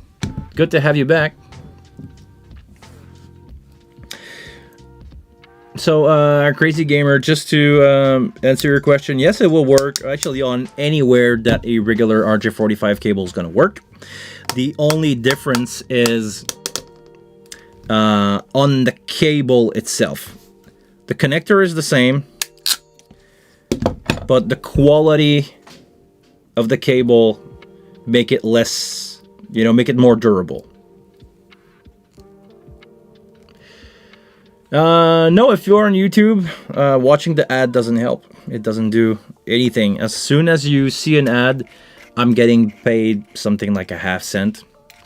And no, it doesn't do anything. Watching the ad is not increasing my revenue at all.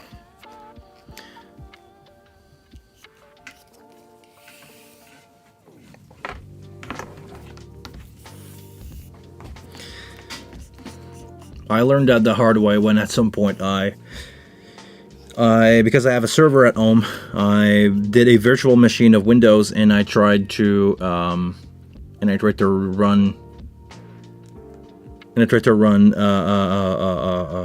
playlist of all my YouTube video watching, you know, stuff, and I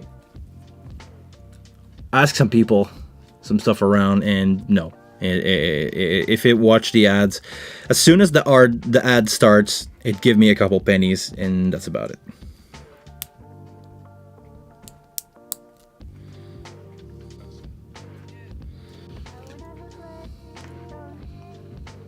Oh, I'm not hiding anything here, man. To me, to be honest, I overpassed my YouTube probability in the sense of I've never expected to be close to 6,000 subs. It doesn't mean much anymore in the sense of I have 6,000 sub on YouTube.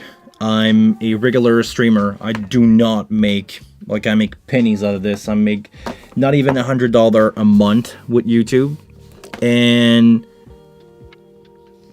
yeah, I don't see it. I don't see it as a job opportunity because I don't see my channel and the kind of stuff that I do growing any, you know, decent amount to make a living out of this. I don't see myself with, you know, 100,000 subscriber watching my YouTube video, because the most popular one that we have that do the same kind of stuff that I do is a gentleman called Dave Rat, and Dave Rat has not even 100,000 sub, and he's been sound engineer for Red Hot Chili Pepper, and just that by itself gave him a bunch of people watching his channel, because, you know, it's a big band that you know of.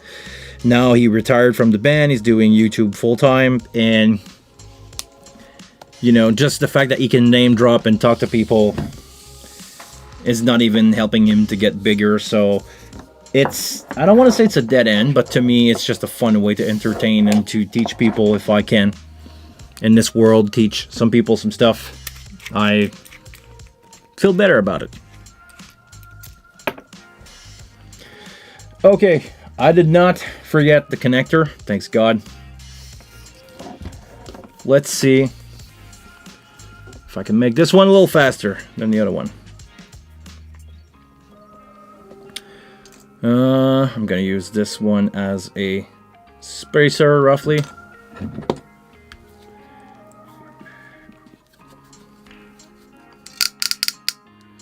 But Charlie, tell me, man, how's it going? It's been a while since I see you. How things are going with your console? Do you still enjoy your wing? Are you did you switch to an SQ? A lot of people are switching to SQs now. I don't know why. The wing came back in popularity, I think last month. I felt it. I watched my stat and people were watching my video about the wing. And now all of my friends tell me, oh, I'm also buying an SQ, and you know, I'm gonna see which one I'm keeping. But as much as I like the wing, I don't know, man. And eventually, most of them end up keeping the wing. But for some reason, people are drawn to the SQ. Maybe just a hint for you guys. SQ5, it's another brand of console. I'm basically talking about the console that is behind me here. Can I show you? Can I show you? Yeah, I can take my phone. I'm talking about... sorry, guys. Talking about the console that is right behind me there. Oh, hold on. This is called a wing. The brand is the company Behringer that make these. And... basically, I'm teaching an online lesson about these.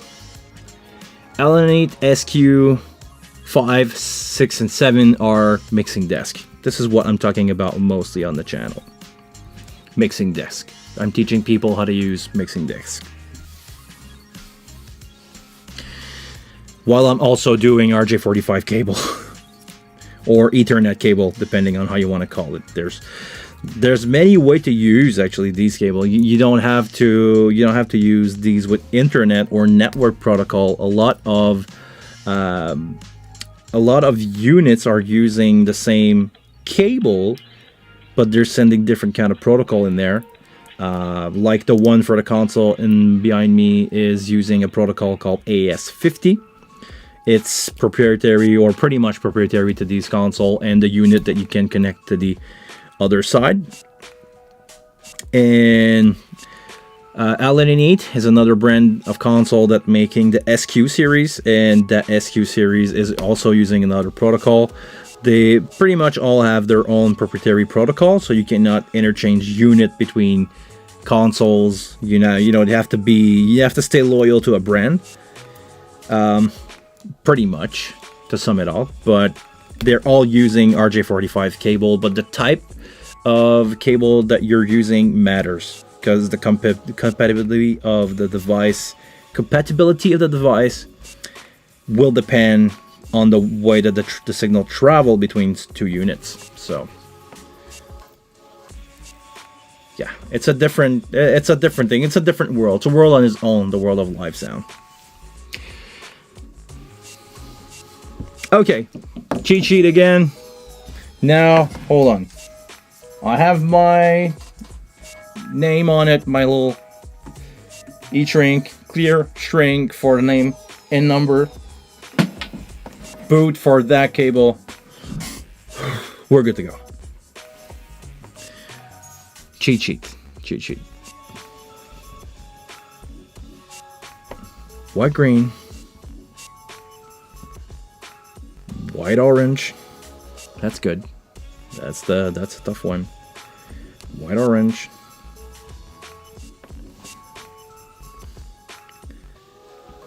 Blue and white, blue.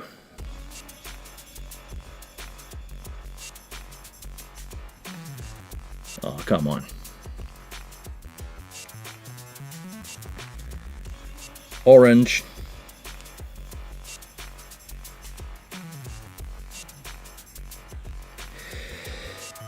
White, brown, brown for the color code of these wire. Hey, Crazy Gamer, let me ask you, what are you using for streaming sound? Do you use a USB microphone?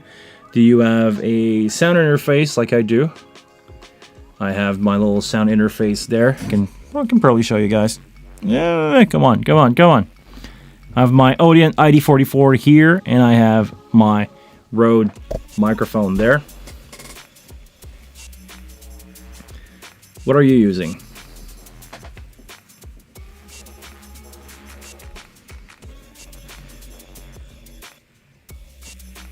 Charlie, what are you mixing nowadays? Mic of your laptop? It's fine. What gets the job done, right?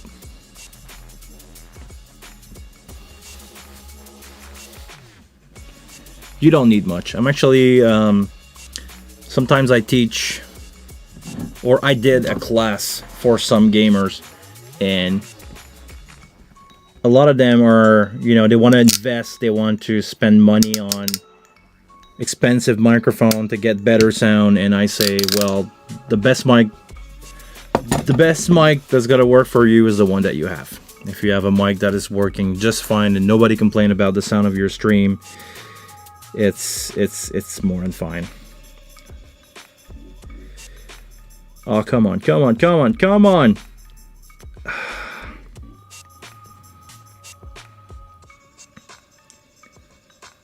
I'm struggling here, guys.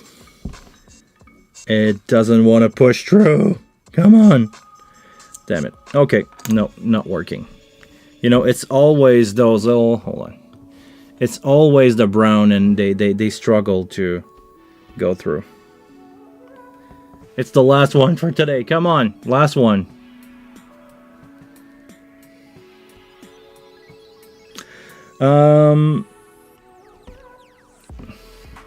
It's better to have a headset with a mic for a few reasons.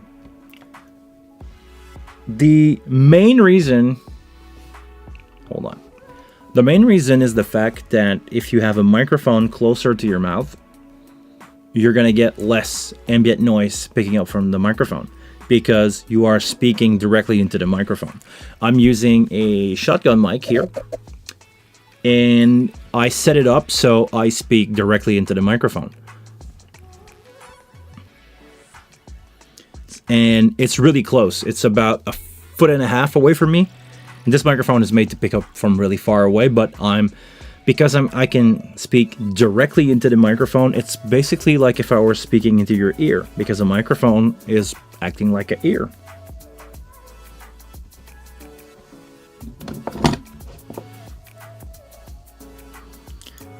Okay, a little trim here just to make it easy. Oh, come on.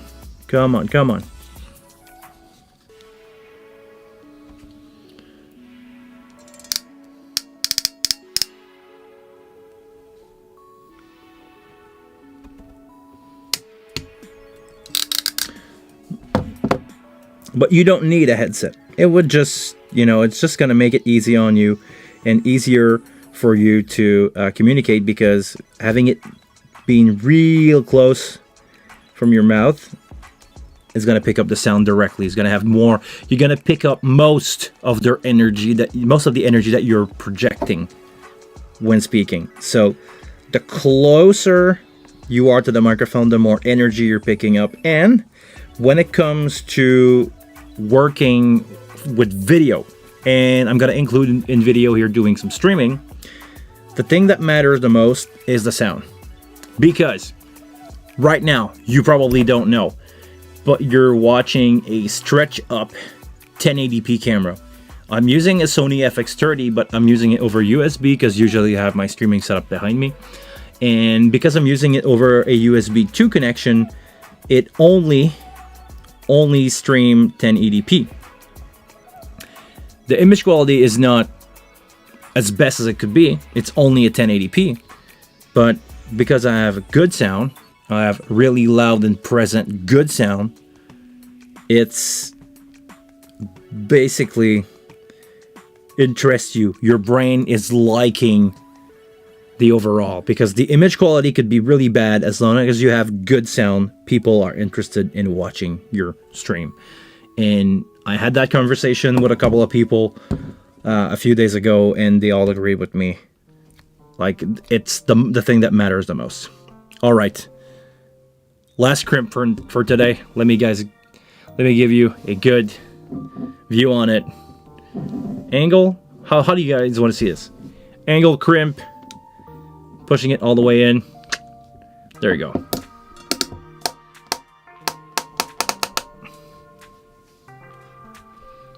Double action plier, crimper, cutting. We're having a good time here.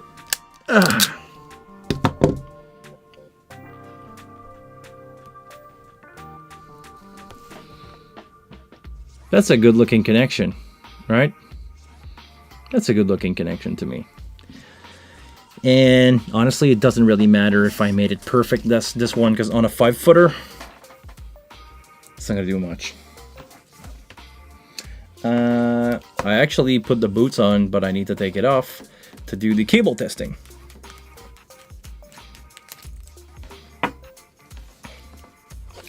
Let's test some cable for the last time. Or actually, do I make another one? It's up to you guys.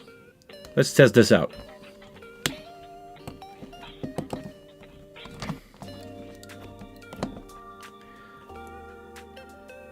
Two, three, 4, 5, 6, 7, and 8, and a grounding. Oh, we got no grounding in this one. Am I missing one of the ground somewhere? Hold on. 2, 3, 4, 5, 6, 7, 8, and a ground. Give me a ground. Oh, it doesn't matter. I'm gonna solder them at some point anyway. But let's just for fun run. I'm gonna take it out and I'm gonna put it here. Okay, let's do this again. Do we have a ground? Do you have a ground connection if I'm holding it in place? Yeah, I have a ground. Okay. It's working just fine.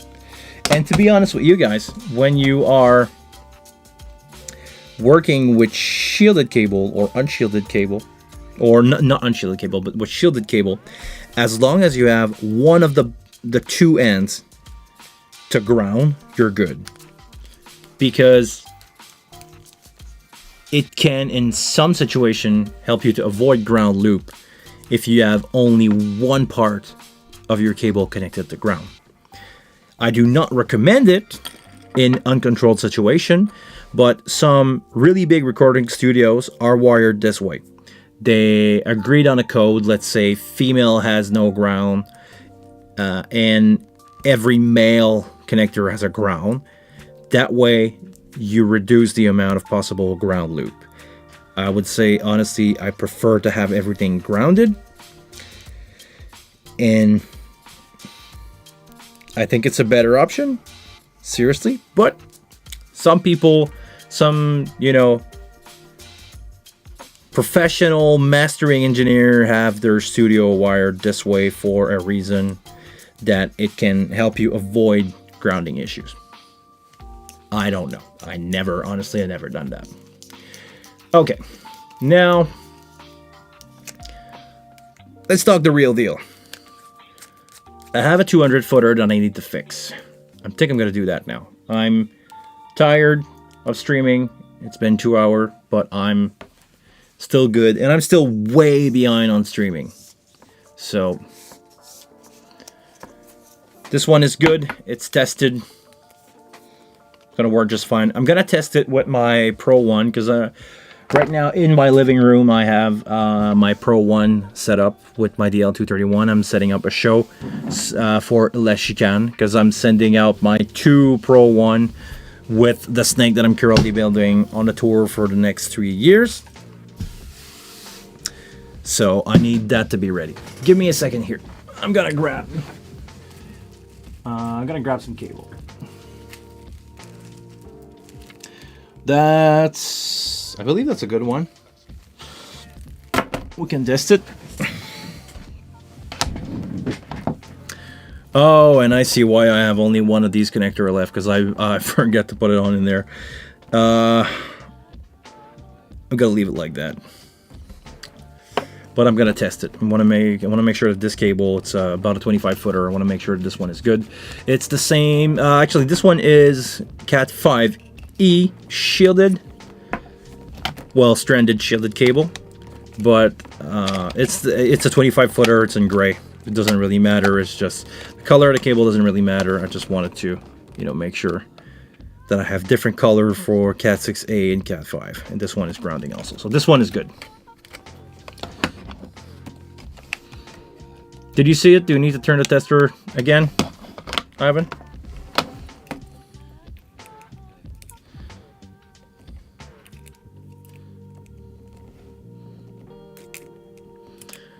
This is the cheapest tester that money can buy that I found at my local, electronics store. I think I paid $20 for this, and seriously, it's working fine. It's a 2-part splittable tester. I could run, if I'm in my house and I'm running my Cat6, because I have, wired connection everywhere in my house for my TV, for my everywhere. I prefer it over Wi-Fi. Not that I'm in those believer that Wi-Fi will hurt you. Well, the official word, I believe, is we don't know, so I try to avoid it as much as possible, but I like the reliability of having, wired connection.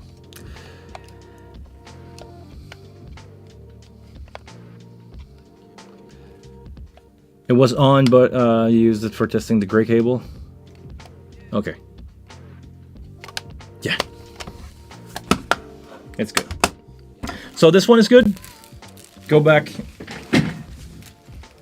on the pile of good cable.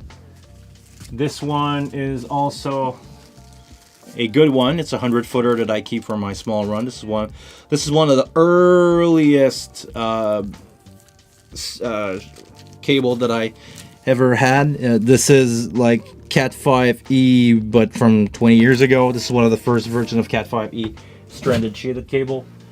I also have DMX cable that I need to rebuild. I'm gonna keep that for another stream when I'm gonna take the soldering iron out. But the one that I wanna do, hold on. The one that I need to do is this one here. This, I will need to check it. This is a 200-something footer. And because I need some cable for other stuff, I think I can cut it down. This one has feet number on it, so I know the distance this cable has, because here it says foot 776, so 776. So basically this end I'm gonna count at 775. So I believe it will be a 225 or 275 cable. If I'm looking at the other end, I will have another number of foot here. What does it say? Can I switch and can I show you guys? Yeah, you can see the writing here on the cable. Let me show you. So I have on this cable, it's a Grand Max branded cable. It's a, hold on. Let me get some of the tape off. Some people put gaff tape on this, which is a no-go. No, big no. So this one is off. All right, and I'm gonna wait for this. Okay. So on the cable itself, it says here, hold on, where is it? Okay. Grand Max type CMR 4-pair stranded 20, hold on. Focus, damn it. 4-pair 24 gauge. Oh, come on. 24 gauge. The working temperature of 75 Celsius. A bunch of code, e-shrink in the way, and it says STP Cat5 FT4. It's not for foot 4, because this cable is not it's not 75. That's 700 feet long, but I have probably in here. Yeah, okay. I need to work on this one, so there you go. It says, oh, I cannot read it because it's under here. It's over the connection. But can you see what's wrong with this one? The pins are broken. This one is as a soldered connection, by the way. When I'm soldering my cable, I solder it there sometimes. But this one either has bad coding or has bad connection. We're gonna test it just to make sure. So I'm gonna remove both connection on that. And we're gonna check the cable. This end seems to be fine, but we're gonna check it anyway. This one goes right here. And let's start and see what's going on here. Turn that on. 3, 4, 5, 6. Ground, okay. Oh, 1 and 2 did not connect because, okay, this cable is disconnected. So okay, this one is on, it's locked. Let's see again. 1. Okay, pin 2 seems to be not working, right? Pin 2 is not working because it's probably bent, or yeah, it's probably bent on this one. So I'm gonna check the length of that cable. I honestly don't need to have more than a 200 footer. So I'm gonna see how long that cable is. I have foot number, I'm gonna call this 775. And I'm gonna check here. I'm gonna undo this. What's the first foot that I can read on that cable?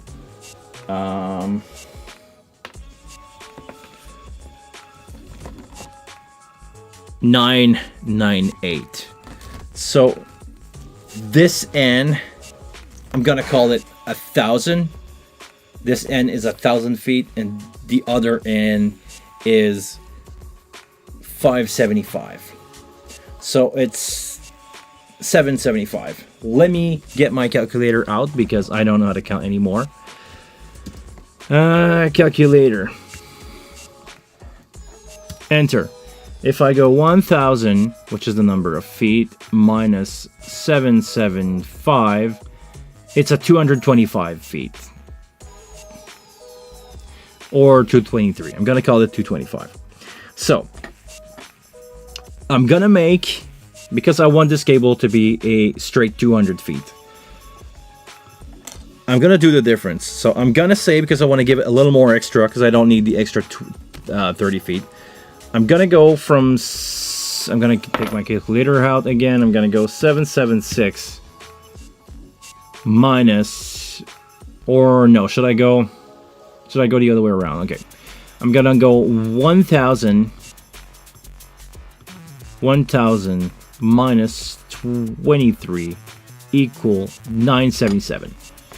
So I'm gonna unroll that coil until I see number 977. So 92. Let's do a couple winding here. 980.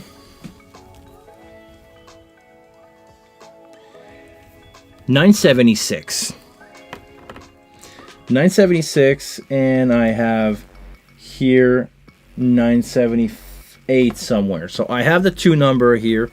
I'm gonna go in between the 2 number. I have the bolt number in my hand here. So I'm gonna go here, and I'm gonna use my cutter here to make the job easier on me. I'm gonna go in the middle, and I'm just gonna chop that up. All right. Sacrilege, I cut the cable. Ooh, okay. So, to run my wing, I'm gonna need this cable eventually. So I'm gonna use that cable with a really good working connector. So I'm gonna put a sleeve here on this one. That's good. I'm gonna have my 200 foot back in shape in a few minutes. Something about 66 meter, yes. Hold on, did I do something stupid? I think when using stranded cable, you're not supposed to go over 60 meter, or am I mistaken and it's 75 meter? Let me check what the website is saying, because no, it's not 100 meter. There's a spec from let me do this. Let me check from Midas, and I checked it not that far ago. Midas AS50 specification, and Dave Rat was talking about that not that long ago. Hold on. Let me see. Is it in support? I think it's on the Clark Technic website, support FAQ, and you have AS50 somewhere. But the Behringer site is so slow.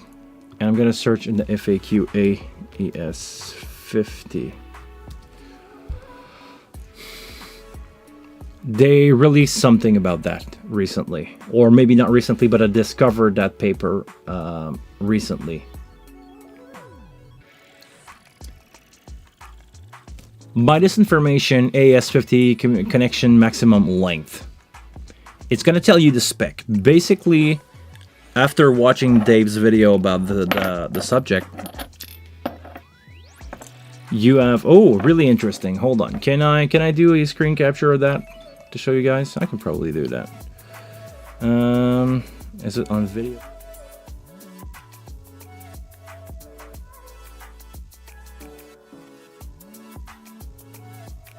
One second here. Let me do a screen cap.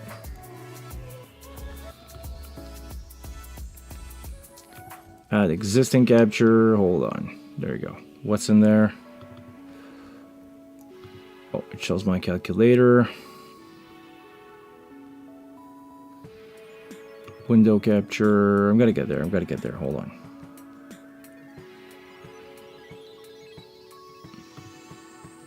There we go. Let me move that window again, because it's not, you know, it's not fit to size. Hold on. Fit the screen. There we go.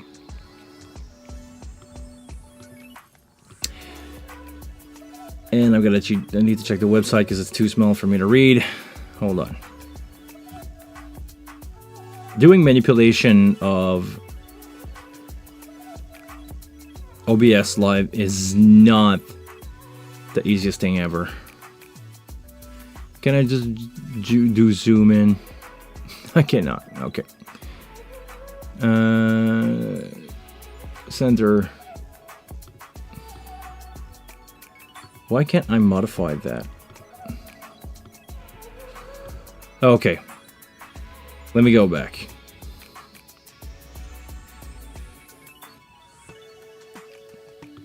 Stretch the screen. Okay. I'm going to make my screen a little bigger, and I'm going to try to read what's going on here. You have a lot of option. You have a lot of stage box, and you have a lot of console. Here, I'm talking about a Pro One or a wing. Is the wing there? Yes. Okay. Everything that has to do with the wing is limited to 80 meters. 80 meters is the max length for that. If I'm go Pro One is, with a DL251 in my case, is going to be 100 meter. That's the advertised maximum length. But something else that I want to show you guys is this other document, I think. Hold on. Behringer's website is not known to load very fast.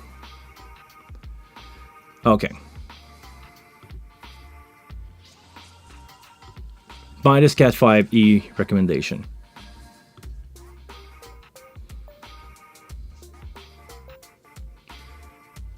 Okay. If I'm doing this, is it bigger for you guys? Yes. Okay. The minimum cable standard is Cat5e shielded STP, screen twist pair. So this is what we're using right now. On 1 gig I run at VS50 of 125 meter and it did not work, but between an SD8 I put an SD8 because all the stage box are repeater and it worked. Yes, because it's a point-to-point connection, you have a repeater in there. I also have a repeater. I think it's a DN9630 or 50 or another number that I don't remember, but there is AS50 repeater exists. But here, maximum length representation for multi-stranded flexible cable is 75 meter. I'm using flexible cable here. I'm gonna say using not single core, because single core will give you up to 100 meter. I'm gonna say using Cat5e with a wing if I stay within 60 meter or 66 meter. I think it's the sweet spot. It will be the safe zone. I'm pretty sure that this cable is gonna work no matter what. It's a nice length for me to have. I know it makes no sense for you guys in Europe, but here a 200 footer, if I go on a gig and say I have a 200 footer cable, they're gonna tell me right away if it's long enough or not. Let me see what's going on here. I don't want to be distracted and do something wrong. I got the boot on. I have my name on it that I never really put a sticker over it, but it's there. Eventually I'm gonna e-shrink that. Okay, let's do one more for this one. I want to make sure that this one is working, and I think this one is hard on the fingers, so let's see what's going on with that. Easy peasy. Did it cut deep enough on that one? Oh yeah. Okay. And this one is not shielded? Or did I cut the foil? Okay, I did cut the foil. There is because it came out like ready, but this one is a single foil around all 4 pair, and I have a drain wire to make it shielded. I'm just gonna check here, and I can show you guys what I'm checking at. I can disable this. When I cut the cable, I want to make sure that I didn't cut any of the, cable in here. I think I went just fine on this one. I'm gonna take the drain wire out here, and I'm gonna drop this on the floor because I don't need to run. Don't need to have the full cable in front of me. So I'm gonna check this out.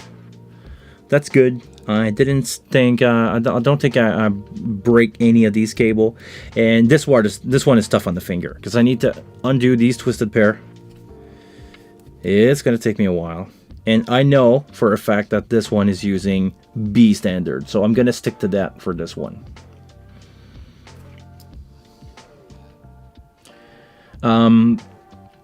Ivan, one trick that you can try if you have 2 cable, and I've done this before when I have too long of a run, I create the AS50 loop.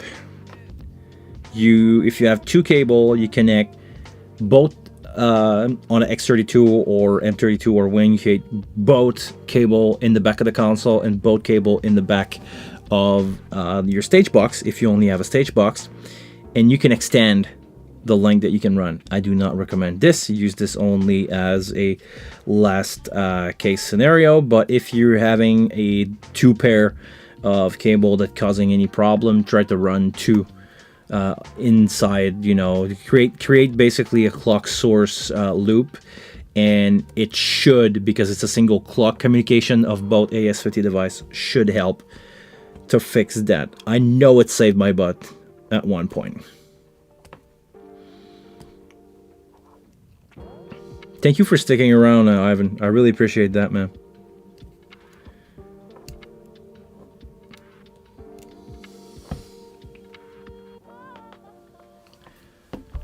On that gig, you use all the 3 ports for signal distribution. So yeah, okay. If you don't have that luxury, well, if you can run a cable in BB in between your device and create a clock loop, maybe that could have worked. I don't know how far your device, because with the wing you could be running 3 stage.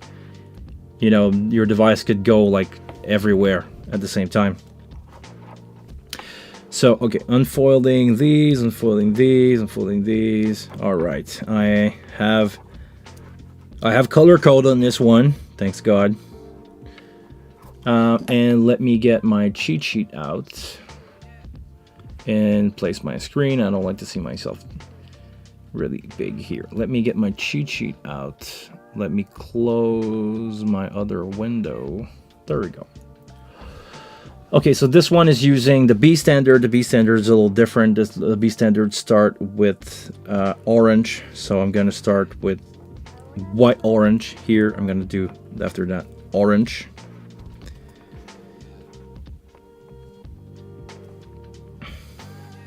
And I'm going to undo 1 pair here. Okay, so white, orange, orange, white, green. That's the easy one. White, green. After that, I need to go blue in the center. I go full blue, light, white, blue. And I need to undo 1 more pair here. 1 more twist to make it easy. Okay, okay, that's good, that's good. I need to go green. This one is tough. This one is way tougher on my finger. Okay. I need to stretch them already. I know it's gonna be a pain. Ah, come on. Come on. Okay, brown, white, brown. So that's the right order. I got the right order here. But you see how these ones are not like easily next one to the other? Sometimes what I do is I flap them against my desk here. And I basically tell them to behave. Okay, undo another pair here just to make it easy.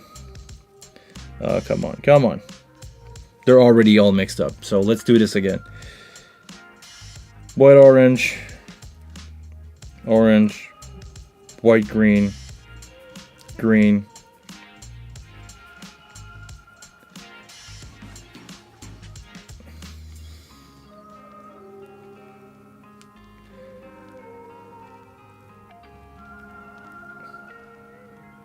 White, blue, blue.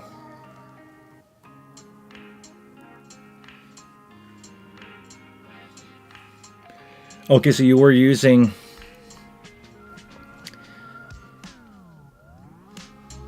one port, 125 meter, second was 70 meter, and the one was 50 meters. All was one big corporate event for signal distribution across event rooms and delay for a line speaker. Okay, so you did not, the stage box were not like one on stage left, one on stage right, and you know, one at the front of the stage. Because when you're doing that, it makes it way easier. Okay. I did the best I could on this one. Let's try to align them here on my cutter. And if I can make a clean cut, I think I'm good. If I can make a clean cut to send them into the connector, I should be good. I think I'm good. I think I'm good. I think I'm good. Come on, come on, come on. Do it. Yeah. I got them all. Okay. Whew. I got it. I got it. All right. One more time. Double check. Orange. White, orange, orange. White, green, green. White, blue, blue. Oh, did I mix it up? I mixed it up. I mixed it up. It's not the right order. It's not the right order. Okay, I have to take it out. Damn it. Okay. Let's go. White, orange, orange.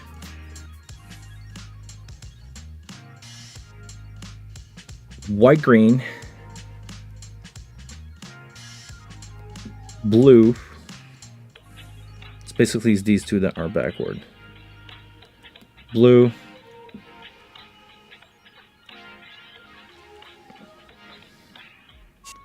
White, blue, green.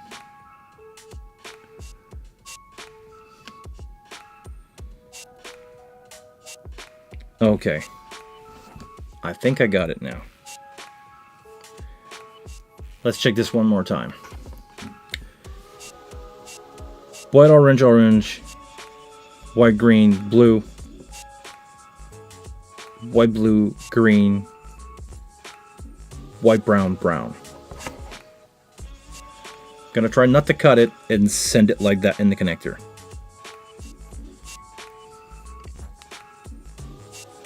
It should be good.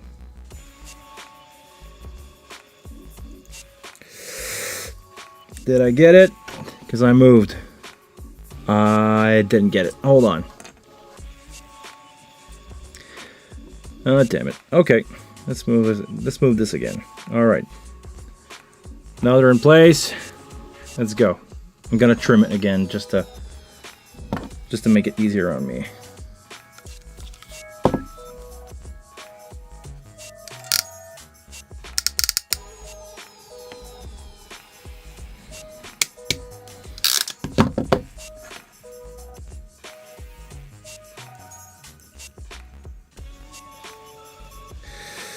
I think I'm good now. Okay, let's do this again. Let's push it all the way in. Let's go. White, orange, orange. White, green. Blue. White, blue. Green. All right, I got it.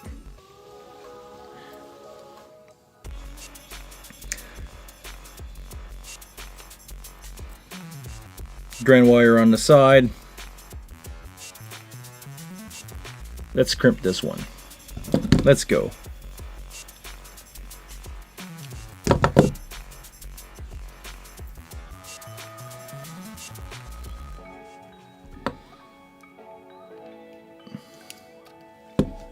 Let's go. Crimp.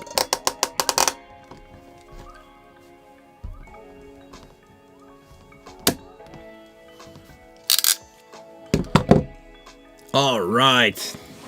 Let's grab both end of that cable.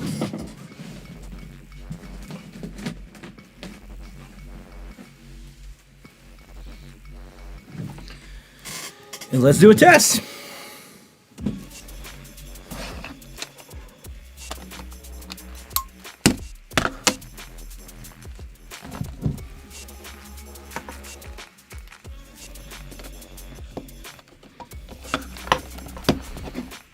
Let's go. 2, 3, 4, 5, 6, 7, 8. Ground. 1, 2, 3. Yeah! I got a 200 footer in working condition. That's great. This is amazing. Alright, let's do some electrical tape on this. Let's close the boots before I do anything. This one goes here. This one goes here.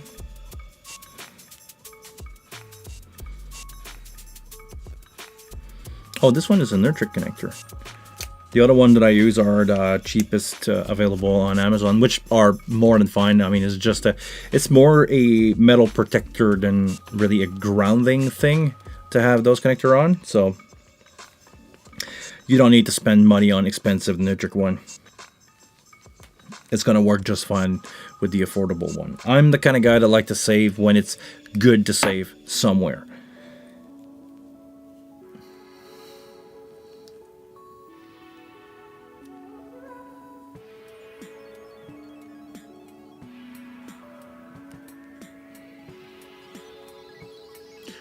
First line was first line One end was a SD16 with SD8. Okay, really nice. So 24 input.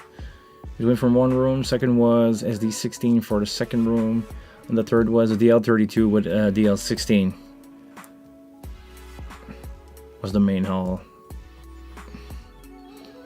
On stage center. Cat6A. Cat6A splitter for signal. What do you mean Cat6A splitter?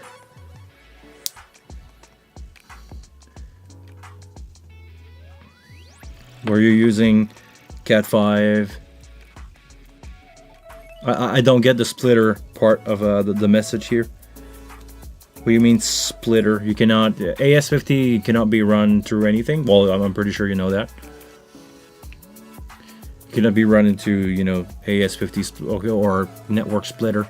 Cannot run to switch. Cannot run through much. And that's good. That's really good. One cable is done. So this one, I'm just gonna need some tape. Do I have electrical tape here? Okay, so I'm gonna tape that later. Or oh, you know what? Let's go. I'm gonna grab my Velcro thing here because I like to have Velcro on the cable that I'm using a lot. And I believe this one, yeah, this one is long enough. Maybe this one is a little long Velcro for 100-footer.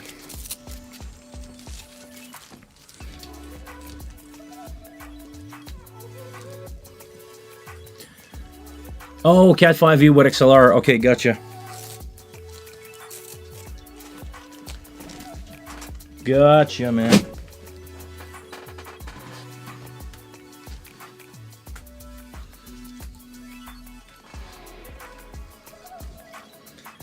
I love those little Cat5e to XLR. They are lifesaver. The venue that I work the most at, Maison Alka, for not to name it. I have patch panel, Cat6 patch panel everywhere in the pretty much the building, and that allow me to run like a bunch of stuff through those little splitter. I have only one kit of 4 XLR to Cat6, and honestly, it's amazing. Most of the time, I end up, you know, putting DJ everywhere and running 4-line from the DJ. Sometimes I run, you know, a left, right, and I do a turnaround, and I send them a monitor feed, or I do a microphone. It's amazing the kind of stuff that you can do with that. So, gray cable that goes along with the wing, with the gray wing, is ready. I have a bunch of stuff on the ground here. Hold on.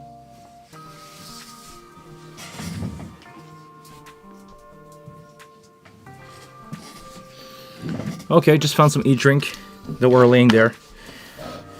Enjoying their life has an e-drink on the ground in my office. As you can guess, it's pretty much the kind of thing that can happen. Okay, what I want to do now is, I know this connection is not good, so I'm gonna cut it right away. No good, thank you. You serve your purpose for a while, and one of the pin is not working, and I do not trust that connection to be used on the show, so I'm just gonna cut it a couple inch. It's gone, thank you very much for your service. Okay, now I'm gonna do another 5-footer of gray cable, because for my Pro 1 I need to have 4 cable to be run at those consoles. So what I'm gonna do is I'm gonna run a 2-pair, because I just found some e-string, so might as well use it. I'm gonna run a 2-pair of cable, and I'm gonna do, you know, a little longer, about an inch or 2 longer than the 5-footer that I have, and I'm gonna have 2 red cable, if you get the joke here. I'm gonna have 2 red cable and 2 gray cable for my Pro console. Because it's a really short distance, it doesn't really matter if I'm using Cat5, Cat6 or whatever, it's all gonna work. Right now I did some testing using just regular Cat5, not even shielded. I think it's stranded, but it's regular Cat5, and it's been working just fine. So I'm gonna do this. I'm gonna cut this one here, and I'm gonna have some leftover. Always good to have leftover, right? Okay. The goal here is I'm gonna do a 2 pair of these.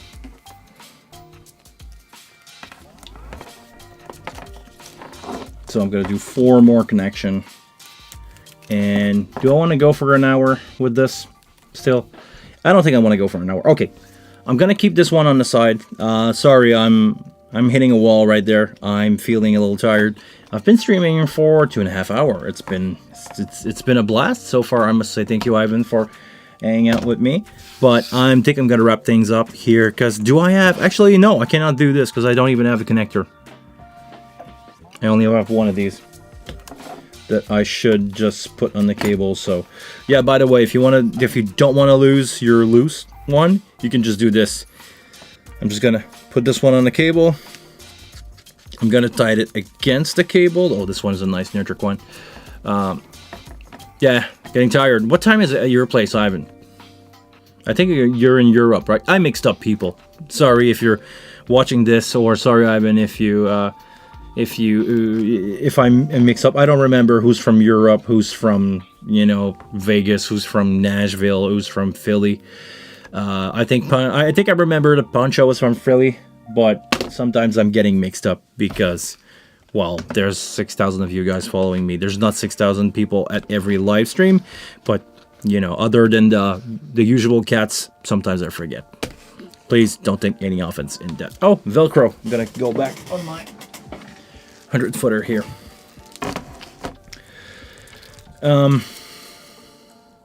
Central Europe. Yeah, 3:30. Oh yeah, 2:30 a.m. Yeah. Yeah, I'm 6 hours behind you. It's 9:30 here.